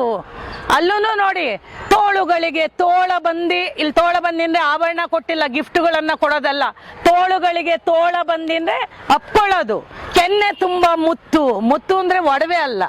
ಆತ ಕೊಟ್ಟ ವಸ್ತು ಒಡವೆ ನನಗೆ ಅವಾಗೆ ಗೊತ್ತು. ತೋಳುಗಳಿಗೆ ತೋಳ ಬಂದಿ, ಕೆನ್ನೆ ತುಂಬಾ ಮುತ್ತು. ಚಳಿಗೆ ಬಿಸಿಲಿಗೆ ಒಂದೇ ಹದನ ಅವನ ಮೈಯ ಮುಟ್ಟೆ, ಅದೇ ಗಳಿಗೆ ನಂದು ನವಿರು ಬಟ್ಟೆ ಅಂತೇನೋ ಒಂದು ಪದ ಸಾಲ್ ಮಾಡ್ತಿದ್ದೀನಿ ನಾನು. ಇಲ್ಲಿ ಹೇಳ್ತಾರೆ, ಒಲವಿನ ಒಂದು ಕಿಡಿ ನಿಮ್ಮೊಳಗೆ ಹೊತ್ಕೊಂಡ್ರೆ ಇಡೀ ಜೀವಮಾನಕ್ಕೆ ಇಂಧನ. ಅದು ಜೀವ ಪೋಷಕ ದ್ರವ್ಯ ನಿಮ್ಮೊಳಗಡೆ ಇರಬೇಕು. ಅಂತಸ್ಪರ್ಶ, ಒಂದೇ ಒಂದು ಪ್ರೀತಿಯ ಕಿಡಿ ಒಳಗಡೆ ಹತ್ಕೊಂಡ್ರೆ ಇಡೀ ಜೀವನವನ್ನ ನಡೆಸಬಹುದಾದಷ್ಟು ಜೀವ ಪೋಷಕ ಇಂಧನ. ರೈಲ್ ನಡೆಸಲ್ವಾ ಎಷ್ಟೆಷ್ಟೋ 1000 ಕಿಲೋಮೀಟರು? ಅದು ಒಲವಿನ ಕಿಡಿ ಅಂತ ಹೇಳ್ತಾರೆ. ಬೇಂದ್ರೆ ಅವರು ಒಂದು ಮಾತು ಹೇಳ್ತಾರೆ, ಪ್ರಣಯವೆಂದೇ ಓ ಪ್ರಣವ ಎಂದೇ ಯಾವ ಮಾತ್ರ ಭೇದವಿಲ್ಲ. ಭಕ್ತಿಗೂ ಭಕ್ತನಿಗೂ ಕಾಮಿಗೂ ಕವಿಗೂ 3 ಜನಕ್ಕೂ ಭೇದ ಇಲ್ಲ. ಭಕ್ತನು ಭಕ್ತಿಯ ಹುಚ್ಚು, ಕಾಮಿಗೆ ಪ್ರೀತಿಯ ಹುಚ್ಚು, ಕವಿಗೆ ಕಾವ್ಯದ ಭಾವದ ಹುಚ್ಚು.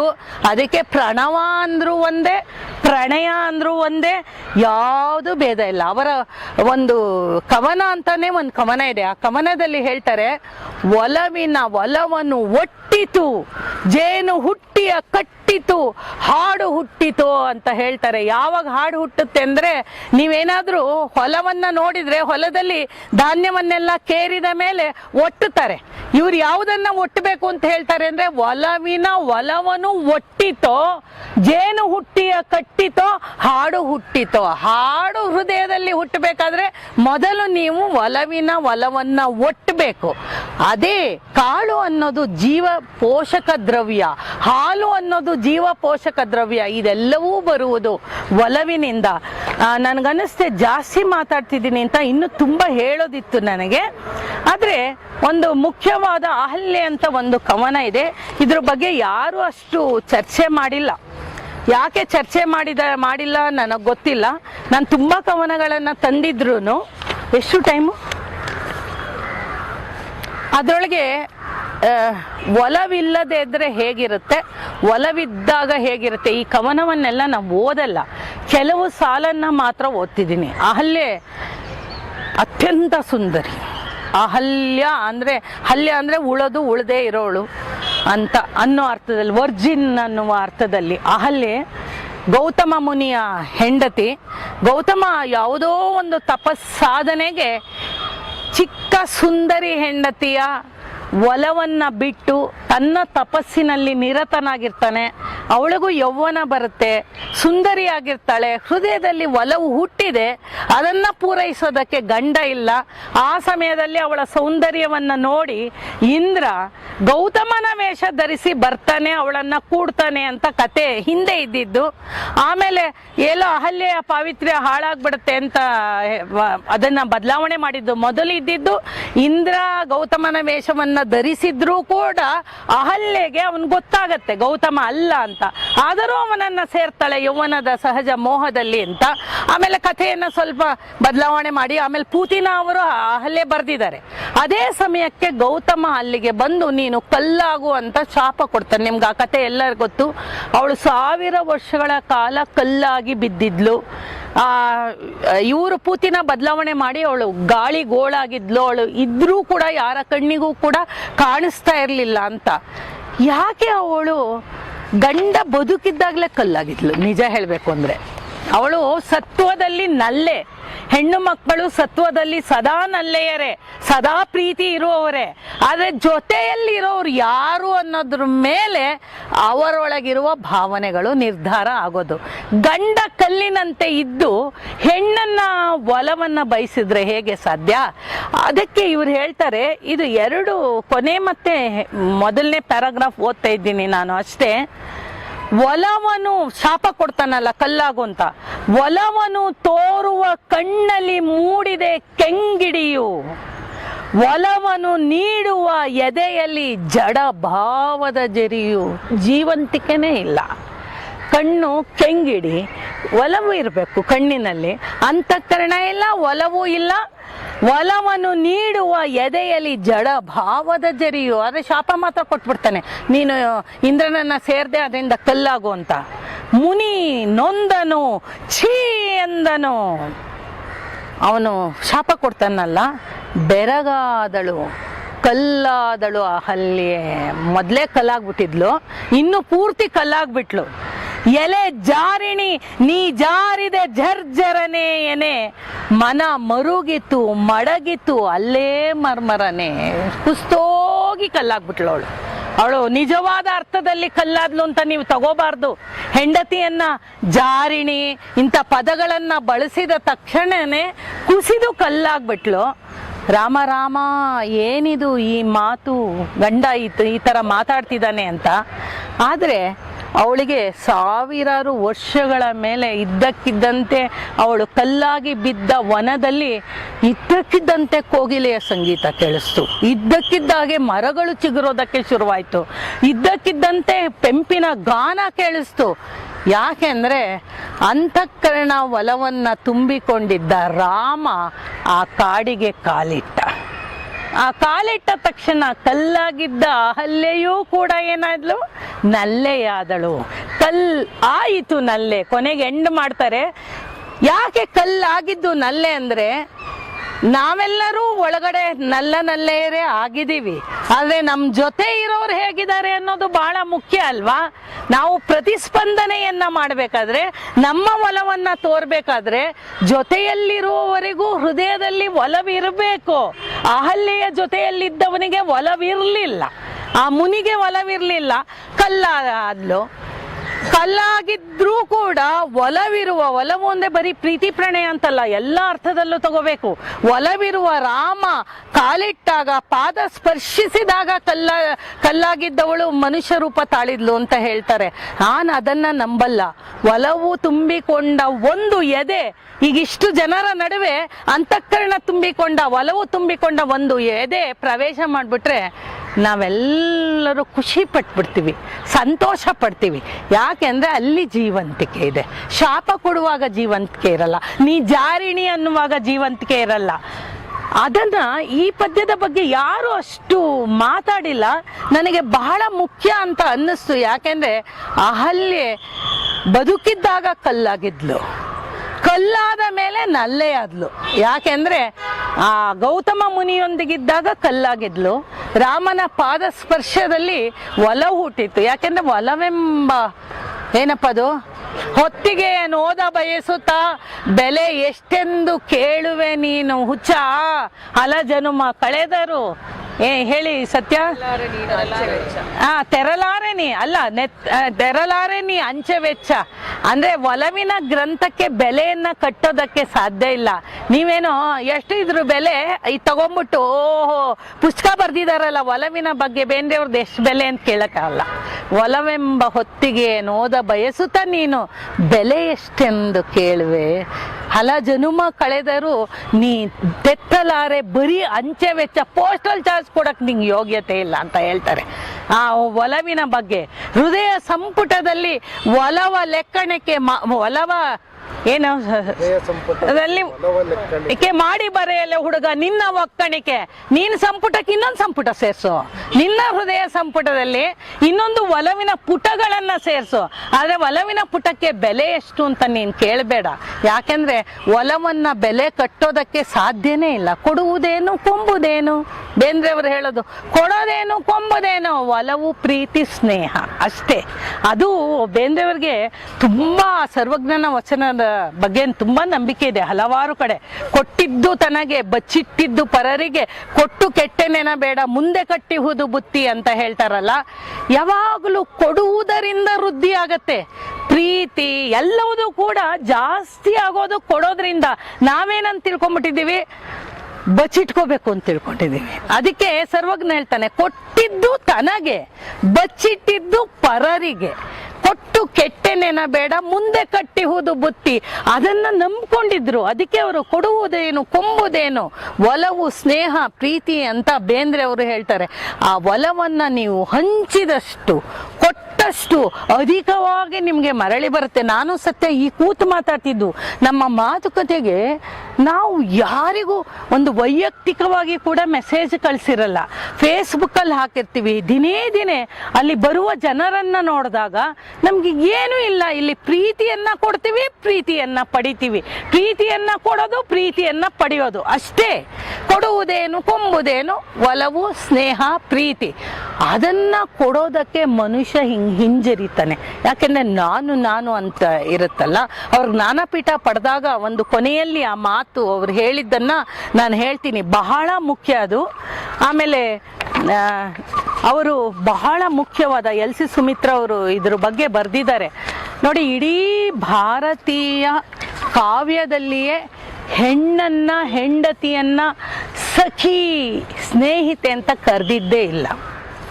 ದೇವಿ ಅಂತ ದೇವತೆ ಪಟ್ಟಕ್ಕೆ ಏರಿಸ್ಬಿಡೋದು, ಇಲ್ಲ ದಾಸಿ ಅಂತ ಹೇಳೋದು. ನಾವು ಸಿನಿಮಾ ನೋಡುವಾಗ್ಲೂ ಬೆಳ್ಳಿ ಮೋಡದಂಚೆ ದೇವರು ನೀವು, ದಾಸಿಯು ನಾನು ಅಂತ ಹೇಳೋದು.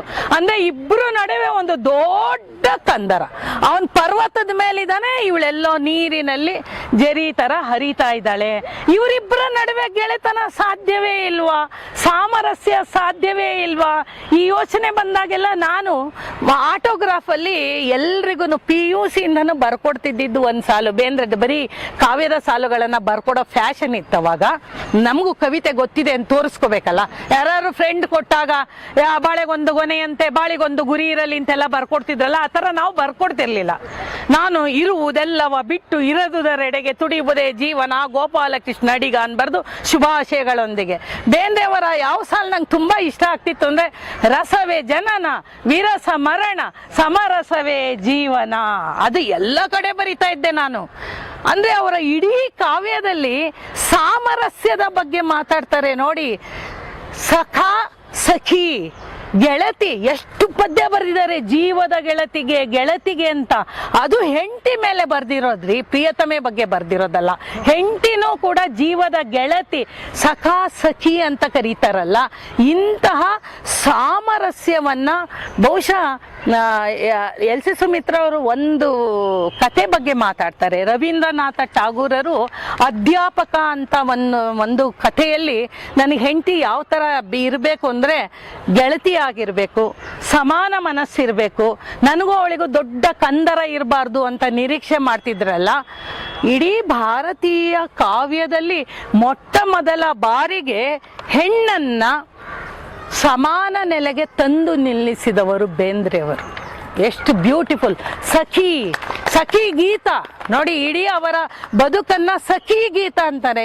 ಹೆಂಡತಿಯನ್ನ ಎಲ್ಲೂ ಕೀಳಾಗಿ ಕಾಣಲೇ ಇಲ್ಲಲ್ಲ ಅವರು. ಸಖಿ ಬಾರೆಂದು ನಿನಗೆ ಸ್ವರದೋಲೆಯನ್ನು ಅಟ್ಟಿದೆ ಅಂತ ಹೇಳ್ತಾರೆ ಸಖಿ ಗೀತದಲ್ಲಿ. ಆ ಸಖಿ ಗೀತದ ಕೆಲವು ಸಾಲು ನನ್ಗೆ ಇನ್ನೂ ತುಂಬಾ ಇದೆ, ಆದ್ರೆ ನನಗಿದು ಬಹಳ ಮುಖ್ಯ. ಆ ದೀಪ ಅಂತ ಒಂದು ಕವನ. ನಾನು ಹೋಗ್ಬಿಟ್ಟು ಗಂಗೆಯಲ್ಲಿ ನನ್ನ ಗಂಡ ಜೊತೆಲಿ ಇರ್ಲಿಲ್ಲ ಅಂದ್ರೆ ದೀಪ ತೇಲಿ ಬಿಡೋದು ಒಂದು. ಉತ್ತರ ಕರ್ನಾಟಕದಲ್ಲಿ ಒಂದು ಆಚರಣೆ ಇದೆಯಂತೆ. ಏನು, ಹೊಸದಾಗಿ ಮದುವೆ ಆದ ಗಂಡ ಹೆಂಡತಿಯರು ಹೋಗಿ ನದಿಯಲ್ಲಿ, ಯಾವುದೋ ಒಂದು ನದಿಯಲ್ಲಿ, ಅಲ್ಲೇನು ಗಂಗೆ ಇಲ್ಲ, ಒಂದು ನದಿಯಲ್ಲಿ ಜೊತೆಯಲ್ಲಿ ದೀಪವನ್ನ ತೇಲಿ ಬಿಡೋದು. ಆ ದೀಪವನ್ನ ತೇಲಿ ಬಿಡೋದು ಕ್ರಿಯೆನೇ ಅದ್ಭುತ. ಅಂದ್ರೆ ನಮ್ಮ ದಾಂಪತ್ಯ ಹೀಗೆ ಸಮರಸವಾಗಿ ಮುಂದಕ್ಕೆ ಹೋಗ್ಲಿ ಅಂತ ದೀಪ ತೇಲ್ಬಿಟ್ಬಿಡ್ತೀವಿ. ತೇಲ್ಬಿಟ್ಟ ಮೇಲೆ ಅದೆಷ್ಟು ದೂರ ಹೋಗುತ್ತೋ ಗೊತ್ತಿಲ್ಲ. ಎಷ್ಟೋ ಸಲ ಗಾಳಿ ಜೋರಾಗಿ ಬಿಸಿಬಿಡುತ್ತೆ, ಇನ್ನು ಬಿಟ್ಟ ತಕ್ಷಣನೇ ಆರೋಗ್ಬಿಡುತ್ತೆ, ಕೆಲವು ಸಲ ಮುಳುಗೋಗ್ಬಿಡುತ್ತೆ. ಅದಕ್ಕೆ ಆ ದೀಪ ಅನ್ನುವ ಕವನದಲ್ಲಿ ನಾನು ಗಂಗಾ ನದಿಯಲ್ಲಿ ಕೂತ್ಕೊಂಡ್ಬಿಟ್ಟು ಯಾವುದ್ರ ಬಗ್ಗೆ ಯೋಚನೆ ಮಾಡ್ತಿದ್ರೆ ಅಂದ್ರೆ ದೀಪ ಕವನದ ಬಗ್ಗೆ ಯೋಚನೆ ಮಾಡ್ತಾ ಇದ್ದೆ. ತುಂಬಾ ಚೆನ್ನಾಗಿದೆ ಅದು. ಅದ್ರೊಳಗೆ ಬಂತಿದೋ ಹಾಡ್ತೀರಾ ಅಲ್ವಾ, ಮಾಸ ಹೆಣ್ಣು ಜೊತೆಯಲ್ಲಿ ಇದ್ದಾಗೆಲ್ಲ ಶೃಂಗಾರ ಮಾಸನೇ, ವಸಂತ ಮಾಸ ಆನಂದದಿಂದ ಕಂತು ನಕ್ಕ ಚಂದ್ರಹಾಸ ಎಂತು ತುಂಬಿ ತಾಕಾಶ ಕಂಡವರನ್ನು ಹರಸಲು.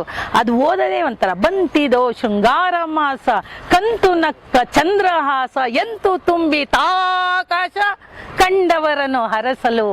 ಆ ಸಮಯದಲ್ಲಿ ಅವರಿಬ್ರು ಹೋಗಿ ನಾನು ನೀನು ಜೊತೆಗೆ ಬಂದು ಈ ನದಿಗಳ ತಡಿಗೆ ನಿಂದು, ನಾನು ನೀನು ಜೊತೆಗೆ ಬಂದು ಈ ನದಿಗಳ ತಡಿಗೆ ನಿಂದು ಅನುರಾಗ ಸಾನುರಾಗದಿಂದ ಇಂದು ದೀಪ ತೇಲಿ ಬಿಟ್ಟೆವು ಅಂದು ನಿಲ್ಸಲ್ಲ. ದೀಪ ತೇಲಿ ಬಿಟ್ಟೆವೆ, ದೀಪ ತೇಲಿ ಬಿಟ್ಟೆವು, ದೀಪ ತೇಲಿ ಬಿಟ್ಟೆವೆ. ಆ ದೀಪ ಉಳಿಯುತ್ತೋ ಇಲ್ವೋ ಗೊತ್ತಿಲ್ಲ. ಆತಂಕ ದೀಪತೆ ನಾನು ನೀನು ಜೊತೆಗೆ ಬಂದು ನದಿಯಲ್ಲಿ ದೀಪವನ್ನ ತೇಲಿ ಬಿಟ್ಟು. ಗಂಗಾ ನದಿಯಲ್ಲಿ ಅದೊಂದು ದೊಡ್ಡ ಸಂಭ್ರಮದ ಆಚರಣೆ. ಸಾವಿರಾರು ದೀಪಗಳನ್ನ ಹಾಗೆ ತೇಲಿ ಬಿಡ್ತಾ ಇರ್ತಾರೆ. ನಾನು ಗಂಗಾ ನದಿಯಲ್ಲಿ ಸುಮ್ಮನೆ ದೀಪ ಖುಷಿ ಪದ್ಯ ಜ್ಞಾಪಕ ಬಂದು ಖುಷಿಯಾಗಿ ಒಂದು ದೀಪವನ್ನು 10 ರೂಪಾಯಿಗೆ ಕೊಡ್ತಾರೆ. ದೀಪ ತೇಲಿ ನಾನು ನೀನು ಇಲ್ದೇದ್ರು ನಾನು ನೀನು ಜೊತೆಗೆ ಬಂದು ಈ ನದಿಗಳ ತಡಿಗೆ ನಿಂದು ಸಾನುರಾಗದಿಂದ ಇಂದು ದೀಪ ತೇಲಿ ಬಿಟ್ಟೆವು. ಅಂದ್ರೆ ಇಲ್ಲಿ ಜೊತೆಯಲ್ಲಿ ದೀಪ ತೇಲಿ ಬಿಡೋದು. ಸಮರಸ, ರಸವೇ ಜನನ. ಯಾವುದು ಹುಟ್ಟು ಸಾಮರಸ್ಯ, ರಸವೇ ಜನನ, ವಿರಸ ಮರಣ. ಜಗಳ ಶುರುವಾದ ತಕ್ಷಣ ಅದು ಸಾವಿಗಿಂತ ಕೀಳಾಗ್ಬಿಡುತ್ತೆ. ಸಮರಸವೇ ಜೀವನ. ಅಂಥದ್ದೊಂದು ಸಖ್ಯದ ಜೀವನವನ್ನ ಆಸೆ ಪಟ್ಟವರು. ನಾನು ಆ ಕೆಲವು ಸಖಿಗೀತದ ಕವನಗಳನ್ನ ಓದ್ಬಿಟ್ಟು ನಾನು ಸಾಕು ಅಂತ ಅನ್ಸುತ್ತೆ, ನಿಲ್ಲಿಸ್ತೀನಿ ನೋಡಿ. ಒಂದೆರಡು. ಎಂದಿನಿಂದಲೋ ಏನೋ ಒಳಗೊಂದು ಸಖಜೀವ, ಎಂದಿನಿಂದಲೋ ಏನೋ ಒಳಗೊಂದು ಸಖಜೀವ, ಸಖಿ ಬಾರೆ ಬಾರೆ ಬಾ ಎಂದು ಕೂಗುತ್ತಿದೆ. ಎಂದಿನಿಂದಲೋ ಏನೋ ಒಳಗೊಂದು ಸಖಜೀವ, ಸಖಿ ಬಾರೆ ಬಾ ಎಂದು ಕೂಗುತ್ತಿದೆ. ಮುಂದಿನ ಪಥದಲ್ಲಿ ಸಖಿಯಾಗು ಬಾ ಎಂದು ನನ್ನ ಮನೋರಥ ನೂಗುತ್ತಿದೆ. ಬಾನಿಂದ ಬಾನಿಗೆ ಹಾಡಿನ ತಾನೊಂದು ಸಖಿ ಸಖಿ ಸಖಿ ಎಂದು ಕೂಗುತ್ತಿದೆ. ಬಾನಿಂದ ಬಾನಿಗೆ ಹಾಡಿನ ತಾನೊಂದು ಸಖಿ ಸಖಿ ಸಖಿ ಎಂದು ತೂಗುತ್ತಿದೆ. ನಾನು ನೀನು ಸಖ ಸಖಿ, ನಾನು ನೀನು ಸಖ ಸಖಿ ಸಮಸುಖಿ ಎಂದ. ನೋಡಿ ಎಷ್ಟು ಚೆನ್ನಾಗಿದೆ. ನಾನು ನೀನು ಸಖ ಸಖಿ ಸಮಸುಖಿ ಎಂದೆನ್ನುತ್ತಾ ಮುಂದಕ್ಕೆ ಹೋಗುತ್ತಿದೆ. ಒಂದು ದಾಂಪತ್ಯದಲ್ಲಿ ಸಖ ಸಖಿಯ ಕಲ್ಪನೆ ಇಲ್ಲದೆ ಹೋದ್ರೆ ಹೋಯ್ತು. ಅದಕ್ಕೆ ಇವರು ಹೇಳ್ತಾರೆ, ಅನ್ನಕ್ಕೆ ಬಾಳಾಗಿ ಮನುಷ್ಯ ಬದುಕೋದು ಇದಕ್ಕೆ ತಾನೆ. ಅನ್ನಕ್ಕೆ ಬಾಳಾಗಿ, ಕಾಮಕ್ಕೆ ಹೋಳಾಗಿ, ಮಾನಕ್ಕೆ ಆಳಾಗಿ ಉಸಿರೆಳೆದುದು ಬಾಳು ಅಲ್ಲ ಬದುಕು ಅಲ್ಲ. ಅನ್ನ ಕಾಮ ಮಾನ ಇಷ್ಟೇ ಬಾಳಲ್ಲ ಬದುಕಲ್ಲ. ನಿಮ್ಮ ಜೊತೆಯಲ್ಲಿರುವ ಜೀವವನ್ನ ಪ್ರಕಾಶಮಾನ ಮಾಡಬೇಕು. ನಿನ್ನ ಜೊತೆ ಯಾರ ಜೊತೆ ಇರ್ತೀರೋ ಅವರ ಜೀವವನ್ನ ಬೆಳಗುವ ಕ್ರಿಯೆ ಇರಬೇಕು. ಅನ್ನಕ್ಕೆ ಬಾಳಾಗಿ, ಕಾಮಕ್ಕೆ ಹೋಳಾಗಿ, ಮಾನಕ್ಕೆ ಆಳಾಗಿ ಉಸಿರೆಳೆದುದು ಬಾಳಲ್ಲ ಬದುಕಲ್ಲ. ಜೀವಕ್ಕೆ ಉದ್ದೀಪನವಾದದ್ದೇ ಜೀವನವು. ಅದು ಇದೆ ಎದೆಯಲ್ಲಿ, ಬೆಳಕಿನ ಬದಿಯಲ್ಲಿ, ರಸಗಂಗಾ ನದಿಯಲ್ಲಿ ಅದರುಗಮ. ಹೆಸರದಕ್ಕೆ ಪ್ರೀತಿಯು, ಹಿಗ್ಗಿನ ರೀತಿಯು, ಆತ್ಮದ ನೀತಿಯು ಮಧುಸಂಗಮ. ಎಲ್ಲಿದೆ ಅದು? ಅದು ಇದೆ ಎದೆಯಲ್ಲಿ, ರಸಗಂಗಾ ನದಿಯಲ್ಲಿ ಅದರುಗಮ. ಹೆಸರದಕ್ಕೆ ಪ್ರೀತಿಯು, ಹಿಗ್ಗಿನ ರೀತಿಯು, ಆತ್ಮದ ನೀತಿಯು ಮಧುಸಂಗಮ. ಅಂದ್ರೆ ಕಾಮನ ಅವರು ನಿರಾಕರಿಸಲ್ಲ. ಕಾಮದ ಮೂಲಕವೇ ಎಲ್ಲವನ್ನ ಹೇಳಿದ್ದು. ಎಲ್ಲದರ ಅಸ್ಥಿವಾರ ಪ್ರಣಯ ಕಾಮವೇ. ಆ ಕಾಮಕ್ಕೆ ನಿಂತು ಬಿಡಬಾರ್ದು. ಆ ಕಾಮ ಪ್ರೇಮವಾಗಬೇಕಾದ್ರೆ ಬೆಂಕಿ ಎದುರಿಸ್ಬೇಕು, ಬಿರುಗಾಳಿ ಎದುರಿಸ್ಬೇಕು, ನೋವುಗಳನ್ನು ತಡೆಯುವ ಶಕ್ತಿ ಇರಬೇಕು. ಅದಾದ ಮೇಲೆ ಬದುಕು ಸಮರಸವಾಗಬೇಕು. ಬೇಂದ್ರೆ ಅವರದ್ದು ಇಡಿಗಾಳು. ಮತ್ತೆ ಹೇಳ್ತಾ ಇದ್ದೀನಿ, ಎಲ್ಲೂ ಬಿರ್ಕಿರಬಾರ್ದು, ಅದು ಬದುಕು ಇಡಿಗಾಳಾಗಿರ್ಬೇಕು. ನನ್ನ ನಿಮ್ಮ ಎಲ್ಲರ ಬದುಕು ಹೀಗೆ ಇಡಿಗಾಳಾಗಿ ಉಳಿಲಿ ಅಂತ ಆಶಿಸಿ, ಬೇಂದ್ರೆಯವರು ಜ್ಞಾನಪೀಠ ಪ್ರಶಸ್ತಿ ಪಡೆದಾಗ ಒಂದೆರಡು ಮಾತು ಹೇಳಿದ್ರಲ್ಲ, ಅದು ನನಗೆ ನಮ್ಮೆಲ್ಲರ ನೋವದು. ನಾವು ತುಂಬ ಈಗೋಗಳಲ್ಲಿ ಬೇಯ್ತಾ ಇದೀವಿ, ಅಹಮ್ಮಲ್ಲಿ. ಅವನೇನೋ ಅಂದ್ಬಿಟ್ಟ, ಇವನೇನೋ ಅಂದ್ಬಿಟ್ಟ, ಅವಳೇನೋ ಅಂದ್ಲೋ, ಇವಳೇನೋ, ಅವನ್ ಮಾತಾಡ್ಸಲ್ಲ, ಇವನ್ ಮಾತಾಡ್ಸಲ್ಲ, ಬರೀ ಇಷ್ಟರೊಳಗೆ ಬೇಯ್ತಾ ಇದ್ದೀವಿ ನಾವು. ನಾನು ನಾನು ನಾನು ನಾನು ಅಂತ ಕುಣಿತಾ ಇದ್ದೀವಿ. ಆ ಬೇಂದ್ರೆಯವರಲ್ಲೂ ಕೂಡ ಒಂದ್ಸಲ ಆಡದಿರು ಮನದನ್ನೇ, ಎನಗೆ ಇದ್ದೀರ ಆಡದಿರು, ಹಾಗೆ ಅವ್ರು ಹೇಳ್ದಾಗಲೂ ಕೂಡ ಬದುಕನ್ನ ಇಡಿಗಾಳಂತೆ ಮಾಡು ಅನ್ನುವ ಉದ್ದೇಶದಿಂದ ಕಿರ್ಚಿದ್ದೇ ಹೊರತು ಬಿಡಿಗಾಳು ಮಾಡಬೇಡ ಅಂತ. ಅವ್ರು ಹೇಳ್ತಾರೆ ನೋಡಿ, ನನಗೆ ಪ್ರತಿಯೊಬ್ಬನು ತಾನೇ ನಿರ್ಮಿಸಿಕೊಂಡ ಆವರಣವನ್ನು ಹರಿದು ಒಗೆಯಬೇಕು. ವಿಶ್ವಮಾನವ ಕಲ್ಪನೆ ಇದು. ಅದು ಇಷ್ಟಿಷ್ಟೇ. ನಾನೀಗ ಬೇಂದ್ರೆ ಮಾತ್ರ ಓದೋದು, ನಾನು ಕುವೆಂಪು ಓದಲ್ಲ. ಕುವೆಂಪು ಮಾತ್ರ ಓದೋದು, ಬೇಂದ್ರೆ ಓದಲ್ಲ. ಈ ಥರ ಅಲ್ಲ. ಎಲ್ಲವನ್ನೂ ಕೂಡ ತಾನೇ ಗೋಡೆಗಳನ್ನು ನಿರ್ಮಿಸ್ಕೊಂಡಿದ್ದಾನೆ ಮನುಷ್ಯ ತನ್ನ ಸುತ್ತ. ಅವನ ಜೊತೆ ಮಾತಾಡಲ್ಲ, ಇವನ ಜೊತೆ ಮಾತಾಡಲ್ಲ. ಹಾಗೆ ಅದನ್ನೆಲ್ಲ ನಾವೇ ಆ ಗೋಡೆಗಳನ್ನು ಒಡಿತಾ ಹೋಗಬೇಕು. ಆತ್ಮ, ದೇಹ, ಅಹಂಕಾರಗಳ ನಡುವೆ ಒಂದು ಮುಸುಕು ಇದೆ, ಪರ್ದೆ ಇದೆ. ನಾವು ಸಂಕಲ್ಪಿಸಿದ್ದೇ ಆದರೆ ಆ ಮುಸುಕನ್ನ ತೆಗೆಯಬಲ್ಲೆವು. ಸಂಕಲ್ಪದ ಕೊರತೆ ಮಾತ್ರ ಇದೆ ಅಂತ ಹೇಳಿ ಒಂದು ಮಾತು ಹೇಳ್ತಾರೆ. ನೀತನದಂತ ಯಾತನದ ಯಾತನೆಯ ಯಾತ ಕಿರುಗೊಟ್ಟೋದು ನಿಂದಾಗ ಅವನು ಇವನು ಅಂತ ಬರೀ ಯಾತನೆ ಯಾವಾಗ್ಲೂ, ಅವನ ಮೇಲೆ ಇವನ್ ಮೇಲೆ. ನೀತನದಂತ ಯಾತನದ ಯಾತನೆಯ ಯಾತ ಕಿರುಗುಟ್ಟೋದು ನಿಂದಂಗ, ನಾನೇನ ನುಡಿ ನುಂಗಿ ತಾನೇ ತಾತನನ ಬಂದಂಗ. ಅದು ನಾನು ಅನ್ನೋ ನುಡಿ ನುಂಗ್ಬಿಟ್ರೆ, ಅಹಂಕಾರ ಅಳೆದು ಬಿಟ್ರೆ ಎಲ್ಲ ತನ್ನ ಅಂತ ಇಡೀ ಪ್ರಪಂಚದಲ್ಲಿ ನಾನು ನೀನು ಆನು ತಾನು ನಾಕೇ ತಂತಿ. ಇಲ್ಲಿ ಪ್ರತ್ಯೇಕತೆ ಇದೆಯಲ್ಲ, ನಮ್ಮನ್ನ ನಾವು ಪ್ರತ್ಯೇಕವಾಗಿ ಮಾಡಿಕೊಳ್ಳೋದೇ ಎಲ್ಲ ಯಾತನೆಗೂ ಮೂಲ. ಬೇಂದ್ರೆಯವರು ಕಂಡ್ಕೊಂಡಿದ್ದು ಅಂತಂದ್ರೆ, ನಾನೇನೋ ವಿಶಿಷ್ಟವಾದ ಆತ್ಮ, ನಾನೇನೋ ಪ್ರತ್ಯೇಕ, ಇವರು ನನ್ನ ಲೆವೆಲ್ ಇಲ್ಲ, ನನ್ನ ಯೋಚನೆ ಇವ್ರಿಗೆ ಅರ್ಥ ಆಗಲ್ಲ, ಈ ರೀತಿ ನನ್ನನ್ನ ನಾನು ತುಂಬ ಮೇಲಕ್ಕೇರಿಸಿಕೊಂಡಾಗ ಬದುಕಿನಲ್ಲಿ ಯಾತನೆ. ನೀನು ನಾನು ತಾನು ಎಲ್ಲರೂ ಒಂದೇ ಅನ್ನುವ ಭಾವನೆ ಯಾವತ್ತು ಬರುತ್ತೋ ಬೇಂದ್ರೆ ನಿಮ್ಗೆ ಅರ್ಥ ಆಯ್ತು ಅಷ್ಟೇ. ಇಡೀ ಬೇಂದ್ರೆದು 4 ಪದ್ಯ ಓದಿ, ಇನ್ನೂ 10 ಪದ್ಯ ತಂದಿದ್ದೀನಿ. 4 ಪದ್ಯ ಓದಿ ಒಲವು ಅಂತಃಕರಣದ ಬಗ್ಗೆ ಮಾತಾಡೋದಲ್ಲ. ಇಡೀ ಬೇಂದ್ರೆ ಮೌನೇಶ ಹಾಕೊಂಡಿದ್ದ. ಬೇಂದ್ರೆ ಮತ್ತು ಬರಹ ಅಂತ ಬರೆದಾಗ ಯಾರೀ ಟಾಪಿಕ್ ಕೊಟ್ಟಿದ್ದು? ಬೇಂದ್ರೆ ಮತ್ತು ಬರಹ ಅಲ್ಲ, ಬೇಂದ್ರೆ ಅಂದ್ಬಿಟ್ರೆ ಬರಹ ಬೇಂದ್ರೆ ಬರಹ ಮತ್ತು ಬದುಕು ಅಂತ ಕೊಟ್ಟಿದ್ರಂತೆ. ಬರಹ ಮತ್ತು ಬದುಕು ಅನ್ನೋದೇನು ಇಲ್ಲ. ಬರಹವೇ ಬದುಕು, ಬದುಕೇ ಬರಹ, ಎಲ್ಲವೂ ಒಳಗೊಂಡಿದ್ದಾಗ ಮಾತ್ರ, ಇಡಿಗಾಳಾಗಿದ್ದ ಮಾತ್ರ ಬೇಂದ್ರೆ ಅರ್ಥ ಆಗ್ತಾರೆ. ಆ ಬೇಂದ್ರೆ ನಿಮ್ಮೊಳಗಿನ ನನ್ನೊಳಗಿನ ನಾನು ನೀನು ಅನ್ನುವ ಎಲ್ಲ ಅಹಂಕಾರವನ್ನ ತೊಡೆದು ನಮ್ಮೆಲ್ಲರನ್ನ ಇಡಿಗಾಳನ್ನಾಗಿ ಮಾಡಲಿ ಅಂತ ಹೇಳಿ ನನ್ನನ್ನು ಇಲ್ಲಿಗೆ ಆಹ್ವಾನಿಸಿದ ಗೆಳೆಯ ರಾಜ್ಕುಮಾರ್ ಮಡಿವಾಳರ್, ಮೌನೇಶ್ ಕನಸುಗಾರರು, ಅವನ ಅಪಾರ ಸಂಖ್ಯೆಯ ಮಿತ್ರರಿಗೆಲ್ಲ ವಂದಿಸಿ, ನನ್ನ ತಿಳುವಳಿಕೆಯ ಮಟ್ಟಿಗೆ ಬೇಂದ್ರೆಯವರನ್ನ ಹೇಗೆ ಅರ್ಥ ಮಾಡ್ಕೊಳ್ಳೋದಕ್ಕೆ ಪ್ರಯತ್ನ ಪಟ್ಟಿದ್ದೀನೋ ಅದನ್ನು ಹೇಳಿದ್ದೀನಿ. ನಮಸ್ಕಾರ. ನನಗೆ ಮನದನ್ನೇ ಕವನ ಅವ್ರದ್ದು ಓದಿದಾಗ ಈ ಬೇಂದ್ರೆ ಇಷ್ಟೊಂದು ಹೇಳ್ತಾರಲ್ಲ ಹೆಣ್ಣಿನ ಬಗ್ಗೆ, ಇಷ್ಟೆಲ್ಲ ಮಾತೃತ್ವ ಅಂದು, ಹೆಣ್ಣನ್ನ ಆಡದಿರೋ ಮನದನ್ನೇ ಎನಗೆ ಇದಿರಾಡದಿರೋ ವಾದಕ್ಕೆ ಬೇಸತ್ತು ಅಂತ ಗಂಡಿನ ಧ್ವನಿ ಬಂದ್ಬಿಡ್ತಲ್ಲ ಇಲ್ಲಿ ಅಂತ ಒಂದು ಸ್ವಲ್ಪ ಸಿಟ್ಟು ಬಂದಿತ್ತು ನನಗೆ. ಅಲ್ಲ, ಹಂಗಿಲ್ಲ ಪದ್ಯ. ನಾನು ಸುಮ್ಮನೆ ವಾದ ಮಾಡೋದಕ್ಕೆ 1-2 ಪ್ಯಾರಾಗ್ರಾಫ್ ಓದ್ತೀನಿ ಅಷ್ಟೇ. ನಾ ಬರ್ದಿದ್ದು, ಅವ್ರು ಬರ್ದಿದ್ದು. ಅದರೊಳಗೆ ನೋಡಿ, ಆಡದಿರು ಮನದನ್ನೇ, ಇದು ಯಾಕೋ ಸ್ವಲ್ಪ ಅಹಂಕಾರದ ಥರ ಕೇಳಿಸ್ತಷ್ಟೇ. ಆಡದಿರು ಮನದನ್ನೇ ಎನಗೆ ಇದಿರಾಡದಿರು, ವಾದಕ್ಕೆ ಬೇಸತ್ತು ಮರ್ಮ ಘಾತಕ್ಕೆ ಸತ್ತು ಉಳಿದು ಬಂದೆ, ಎಲ್ಲಿಹುದು ತಿಳುವಳಿಕೆ ಜೀವನದ ಸಲುವಳಿಕೆ ಎಂದು ತಳಮಳಿಸಿ ನೀರಡಿಸಿ ಬಂದೆ. ಹೇಳುತ್ತಿರೆ ಹೂ ಎನ್ನು, ನೋಡಿ, ಹೇಳುತ್ತಿರೆ ಹೂ ಎನ್ನು, ಒರೆದು ನೋಡಿ ಹೊನ್ನು ಹೊಳೆದ ಗೆರೆ ಬಣ್ಣಗಳ ತಿಳಿದು ನೋಡು, ಎದೆಯ ಆಳದ ಮಾತನ್ನ ಅಳೆದು ನೋಡು, ಹೀಗೆನಲು ಹಾಗೆಂದು ಬೆಂದ ಹೆಣವನೆ ಕೊಂದು ಭೂತ ಲೀಲೆಯಲ್ಲಿ ಈಗ ತೊಡಗಬೇಡ, ಅಡಗಿ ಅಡಕದೆ ಮನವ ಮೊಡಗಬೇಡ, ನಿನ್ನ ತಿಳಿವನ್ನು ಹಣಿಸು, ನಿನ್ನ ಹೊಟ್ಟೆಯನ್ನು ಹಣಿಸು, ಇದಿರಾಡದಿರು ಗೆಳತಿ, ನೀನು ಕೂಡ ಹೃದಯ ರಣರಂಗ ಮಾಡಬೇಡ ಅಂತ ಹೇಳ್ತಾರೆ. ಅದಕ್ಕೆ ನಾನು ಜಾಸ್ತಿ ಓದಲ್ಲ, ಅದು 5 ಪುಟ ಇದೆ, ಹುಚ್ಚಿಡ್ದು ಬಿಡುತ್ತೆ. ಆಮೇಲೆ ಎಲ್ಲರೂ ಇದ್ರಾಡೋದಕ್ಕೆ ಶುರು ಮಾಡ್ತಾರೆ, ಆಡದಿರು ಮನದನ್ನೇ ಅಂತ ಅನ್ನೋದು. ನನಗೆ ನಾನು ಬೇಂದ್ರೆಯನ್ನ ಅರ್ಥ ಮಾಡ್ಕೊಂಡಿದ್ದೀನಿ, ಆದ್ರೂ ಬೇಂದ್ರೆ ಒಳಗೆ ಸ್ವಲ್ಪ ಗಂಡು ದರ್ಪವ ಹರಿದು ಅಂತ ಎಲ್ಲ ಬರೆದ್ಬಿಟ್ಟು ಆಡದಿರು ಮನದನ್ನೇ ಏನಿಗೆ ಇದಿರಾಡದಿರು, ನಾ ಆಡಿದ್ದಕ್ಕೆಲ್ಲ ಹೂ ಅನ್ನೋ ಅಂದಾಗ ನಾನು ಅವರಿಗೆ ಒಂದು ವಾದ ಮಾಡೋದಕ್ಕೆ ಒಂದು ಪದ್ಯ ಬರ್ದೆ.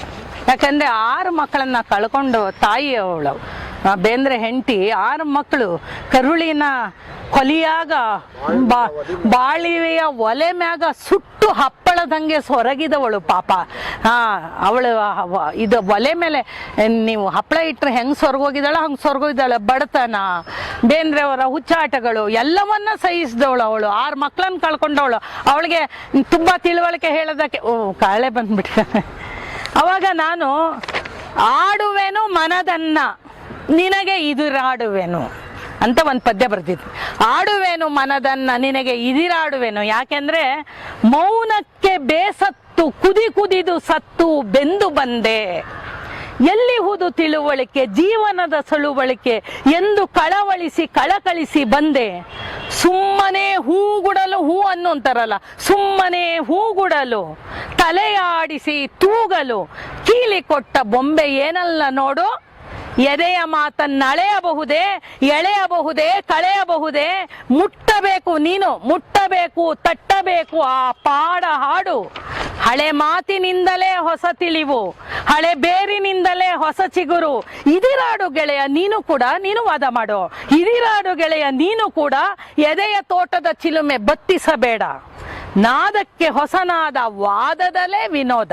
ಇವಳು ಹೇಳ್ತಾಳೆ, ನಾದಕ್ಕೆ ಹೊಸನಾದ ವಾದದಲ್ಲೇ ವಿನೋದ, ಜೀವ ಸಂವಾದಕ್ಕೆಂದೇ ನಾನೂ ಬಂದೆ. ಸುಮ್ಮನೆ ಕೂತ್ಕೊಂಡ್ಬಿಟ್ಟು ನೀನು ಹೂ ಅನ್ನು ನೀ ಕೇಳು ಅಂದ್ರೆ, ನಾದಕ್ಕೆ ಹೊಸನಾದ ವಾದದಲ್ಲೇ ವಿನೋದ, ಜೀವ ಸಂವಾದಕ್ಕೆಂದೇ ನಾನು ಬಂದೆ, ಸಿಪ್ಪೆ ಇಲ್ಲದೆ ತಿಳಲು ಇರಬಹುದೇ, ಸಿಪ್ಪೆನೇ ಇರಬೇಕು ಜಗತ್ತಲ್ಲಿ, ಸಿಪ್ಪೆ ಇಲ್ಲದೆ ತಿಳಲು ಇರಬಹುದೇ, ಜೀವದ ಧ್ವನಿಯ ಆಳ ಅಂತರಾಳವ ಬಗೆದು ನೋಡು ನೀನು, ಜೀವದ ಧ್ವನಿಯ ಆಳ ಅಂತರಾಳವ ಬಗೆದು ನೋಡು, ಬಗೆಯ ಸೊಗವನ್ನು ನಿಂತು ನೋಡು, ರೆಕ್ಕೆಗೆ ರೆಕ್ಕೆ ಹಚ್ಚುವಷ್ಟು ಹತ್ತಿರಾಗೋ, ಮನದುಂಬು ಮೈದುಂಬು ನವಿಲಾಡು ನಲಿದಾಡು, ಅಣಕು ಕೆಣಕುಗಳ ಕೆಸರು ಕಲಕುಗಳ ಜೀವಂತ ಪಲುಕುಗಳ ನಡುವೊಮ್ಮೆ ನೀನು ಸಿಲುಕೋ. ಬರೀ ನಾನೇ ಕಷ್ಟಪಡ್ಬೇಕಾ 6 ಮಕ್ಕಳನ್ನ? ಅಣಕು ಕೆಣಕುಗಳ ಕೆಸರು ಕಲಕುಗಳ ಜೀವಂತ ಪಲುಕುಗಳ ನಡುವೊಮ್ಮೆ ನೀನು ಸಿಲುಕು, ನಿನ್ನ ಮುನ್ನೀರ ಹಾಯುವ ಮುನ್ನ, ತೆರೆಯಲ್ಲಿ ತೇಲುವ ಮುನ್ನ, ಈ ಪುಟ್ಟ ಕೊಳದಲ್ಲೊಮ್ಮೆ ಕಾಲಿಟ್ಟು ನೋಡು. ಬರೀ ಸಾಗರದ ಬಗ್ಗೆ ಮಾತಾಡ್ತೀಯ, ಮುನ್ನೀರನ್ನ ಹಾಯೋದು, ಮುನ್ನೀರ್ ಹಾಯ ಮೊದಲು ಈ ಪುಟ್ಟ ಕೊಳ ನೋಡು ಸ್ವಲ್ಪ. ನಿನ್ನ ಮುನ್ನೀರ ಹಾಯುವ ಮುನ್ನ, ತೆರೆಯಲ್ಲಿ ತೇಲುವ ಮುನ್ನ, ಈ ಪುಟ್ಟ ಕೊಳದಲ್ಲೊಮ್ಮೆ ಕಾಲಿಟ್ಟು ನೋಡು, ಕೆಸರ ತಾಗದ ತಾವರೆಯಲ್ಲಿ ತಂಗಿ ನೋಡು. ನಾಗಲೋಕದ ರತ್ನ ಅರ್ಥವಿಲ್ಲದ ಯತ್ನ. ಇನ್ಶಿಟ್ ದೊಡ್ಡ ಮಾತಾಡ್ತಾ ಇದೀಯ ನೀನು, ಮುನ್ನೀರಿನ ಬಗ್ಗೆ ಮಾತಾಡ್ತಿದ್ಯಾ, ಇಲ್ಲಿ ಪುಟ್ಟ ಕೊಳನೇ ನೋಡ್ತಾ ಇಲ್ಲ ನೀನು. ನಾಗಲೋಕದ ರತ್ನ ಅರ್ಥವಿಲ್ಲದ ಯತ್ನ, ಇಂಥ ವ್ಯರ್ಥ ಮಾತುಗಳನ್ನಾಡಬೇಡ, ಗಾಳಿ ಮಾತಿನ ಗೀಳು ಇವಳಿಗಿಲ್ಲ, ಹರಣಕ್ಕೆ ಹೊರೆಯಾಗುವುದು ಹೊಲ್ಲ ಅಂತ ಅವ್ರದೇ ಶೈಲಲ್ಲಿ ಬರ್ದ್ಬಿಟ್ಟಿದ್ದೀನಿ ನಾನು. ಅಂದ್ರೆ ನಾನು ಬೇಂದ್ರೆ ಅವ್ರ ಜೊತೆನೂ ವಾದ ಮಾಡ್ತೀನಿ ಅಂತ. ಬೇಂದ್ರೆ ಅಂತ ಕವಿ ಹುಟ್ಟೋದಕ್ಕೆ ಸಾಧ್ಯನೇ ಇಲ್ಲ, ಯುಗದ ಕವಿ. ಬೇಂದ್ರೆ ಅಂತ ಅಂತಃಕರಣಿ ಒಲವಿರುವ ವ್ಯಕ್ತಿ ಇರೋದಕ್ಕೆ ಸಾಧ್ಯ ಇಲ್ಲ. ಬೇಂದ್ರೆ ಕೂಡ ಎಲ್ಲೋ ಹೆಣ್ಣಿನ ನೋವನ್ನ ಎಷ್ಟೇ ಅರ್ಥ ಮಾಡ್ಕೊಂಡ್ರು ಅವಳ ಸೂಕ್ಷ್ಮವನ್ನ ಅವಳೇ ಬಲ್ಲಳು. ಬೇರೆಯವರಿಗೆ ಅದನ್ನ ಬಾಯಲ್ಲಿ ಹೇಳ್ಬೋದು, ತಾಯಿ ತಂಗಿ ಅಂತೆಲ್ಲ ಹೇಳ್ಬೋದು, ಆದ್ರೆ ಹೆಣ್ಣಿನ ಸೂಕ್ಷ್ಮವನ್ನ ಅರ್ಥ ಮಾಡ್ಕೊಳ್ಳೋದಕ್ಕೆ ದೇವರದಾಸಿಮಯ್ಯ ಒಂದು ಹೇಳಿದಾನೆ, ಒಡಲುಗೊಂಡವನೆಂದು ಜರಿಯದೆನ್ನ ನುಡಿಯದಿರ. ಯಾವಾಗ್ಲೂ ಒಡಲುಗೊಂಡವ ಹಸಿವ ದೇಹ ಇದೊಂದು ಹಸಿವಾಗತ್ತೆ, ಸುಳ್ಳು ಹೇಳ್ತಾನೆ, ಕಳ್ಳ ಅಂತ ಹೇಳ್ತಿಯಲ್ಲ ದೇವ್ರೆ, ನಿಂಗೆ ಯೋಗ್ಯತೆ ಇದ್ರೆ ನೀನು ಎನ್ನಂತೆ ಒಮ್ಮೆ ಒಡಲುಗೊಂಡು ನೋಡ ರಾಮನಾಥ ಅಂತ ಹೇಳ್ತಾನೆ. ನೀನು ನಿಜ ದೇವರಾಗಿದ್ರೆ ಬಂದು ಒಂದ್ಸಲ ಭೂಮಿ ಮೇಲೆ ಮನುಷ್ಯನ ಹುಟ್ಟು, ಒಡಲುಗೊಂಡವನ ಹಸಿವೇನು ಗೊತ್ತಾಗತ್ತೆ. ಅದಕ್ಕೆ ಬೇಂದ್ರೆ ಹೇಳ್ತಾ ಇದ್ದೀನಿ, ಒಂದ್ಸಲ ಹೆಣ್ಣಾಗಿ ಹುಟ್ಟು, ಹೆಣ್ಣಾಗಿ ಹುಟ್ಟಿದ ಮೇಲೆ ಏನಾಗತ್ತೆ ಅನ್ನೋದು ನಿನ್ಗೆ ಅರ್ಥ ಆಗತ್ತೆ ಅಂತ. ಧನ್ಯವಾದ.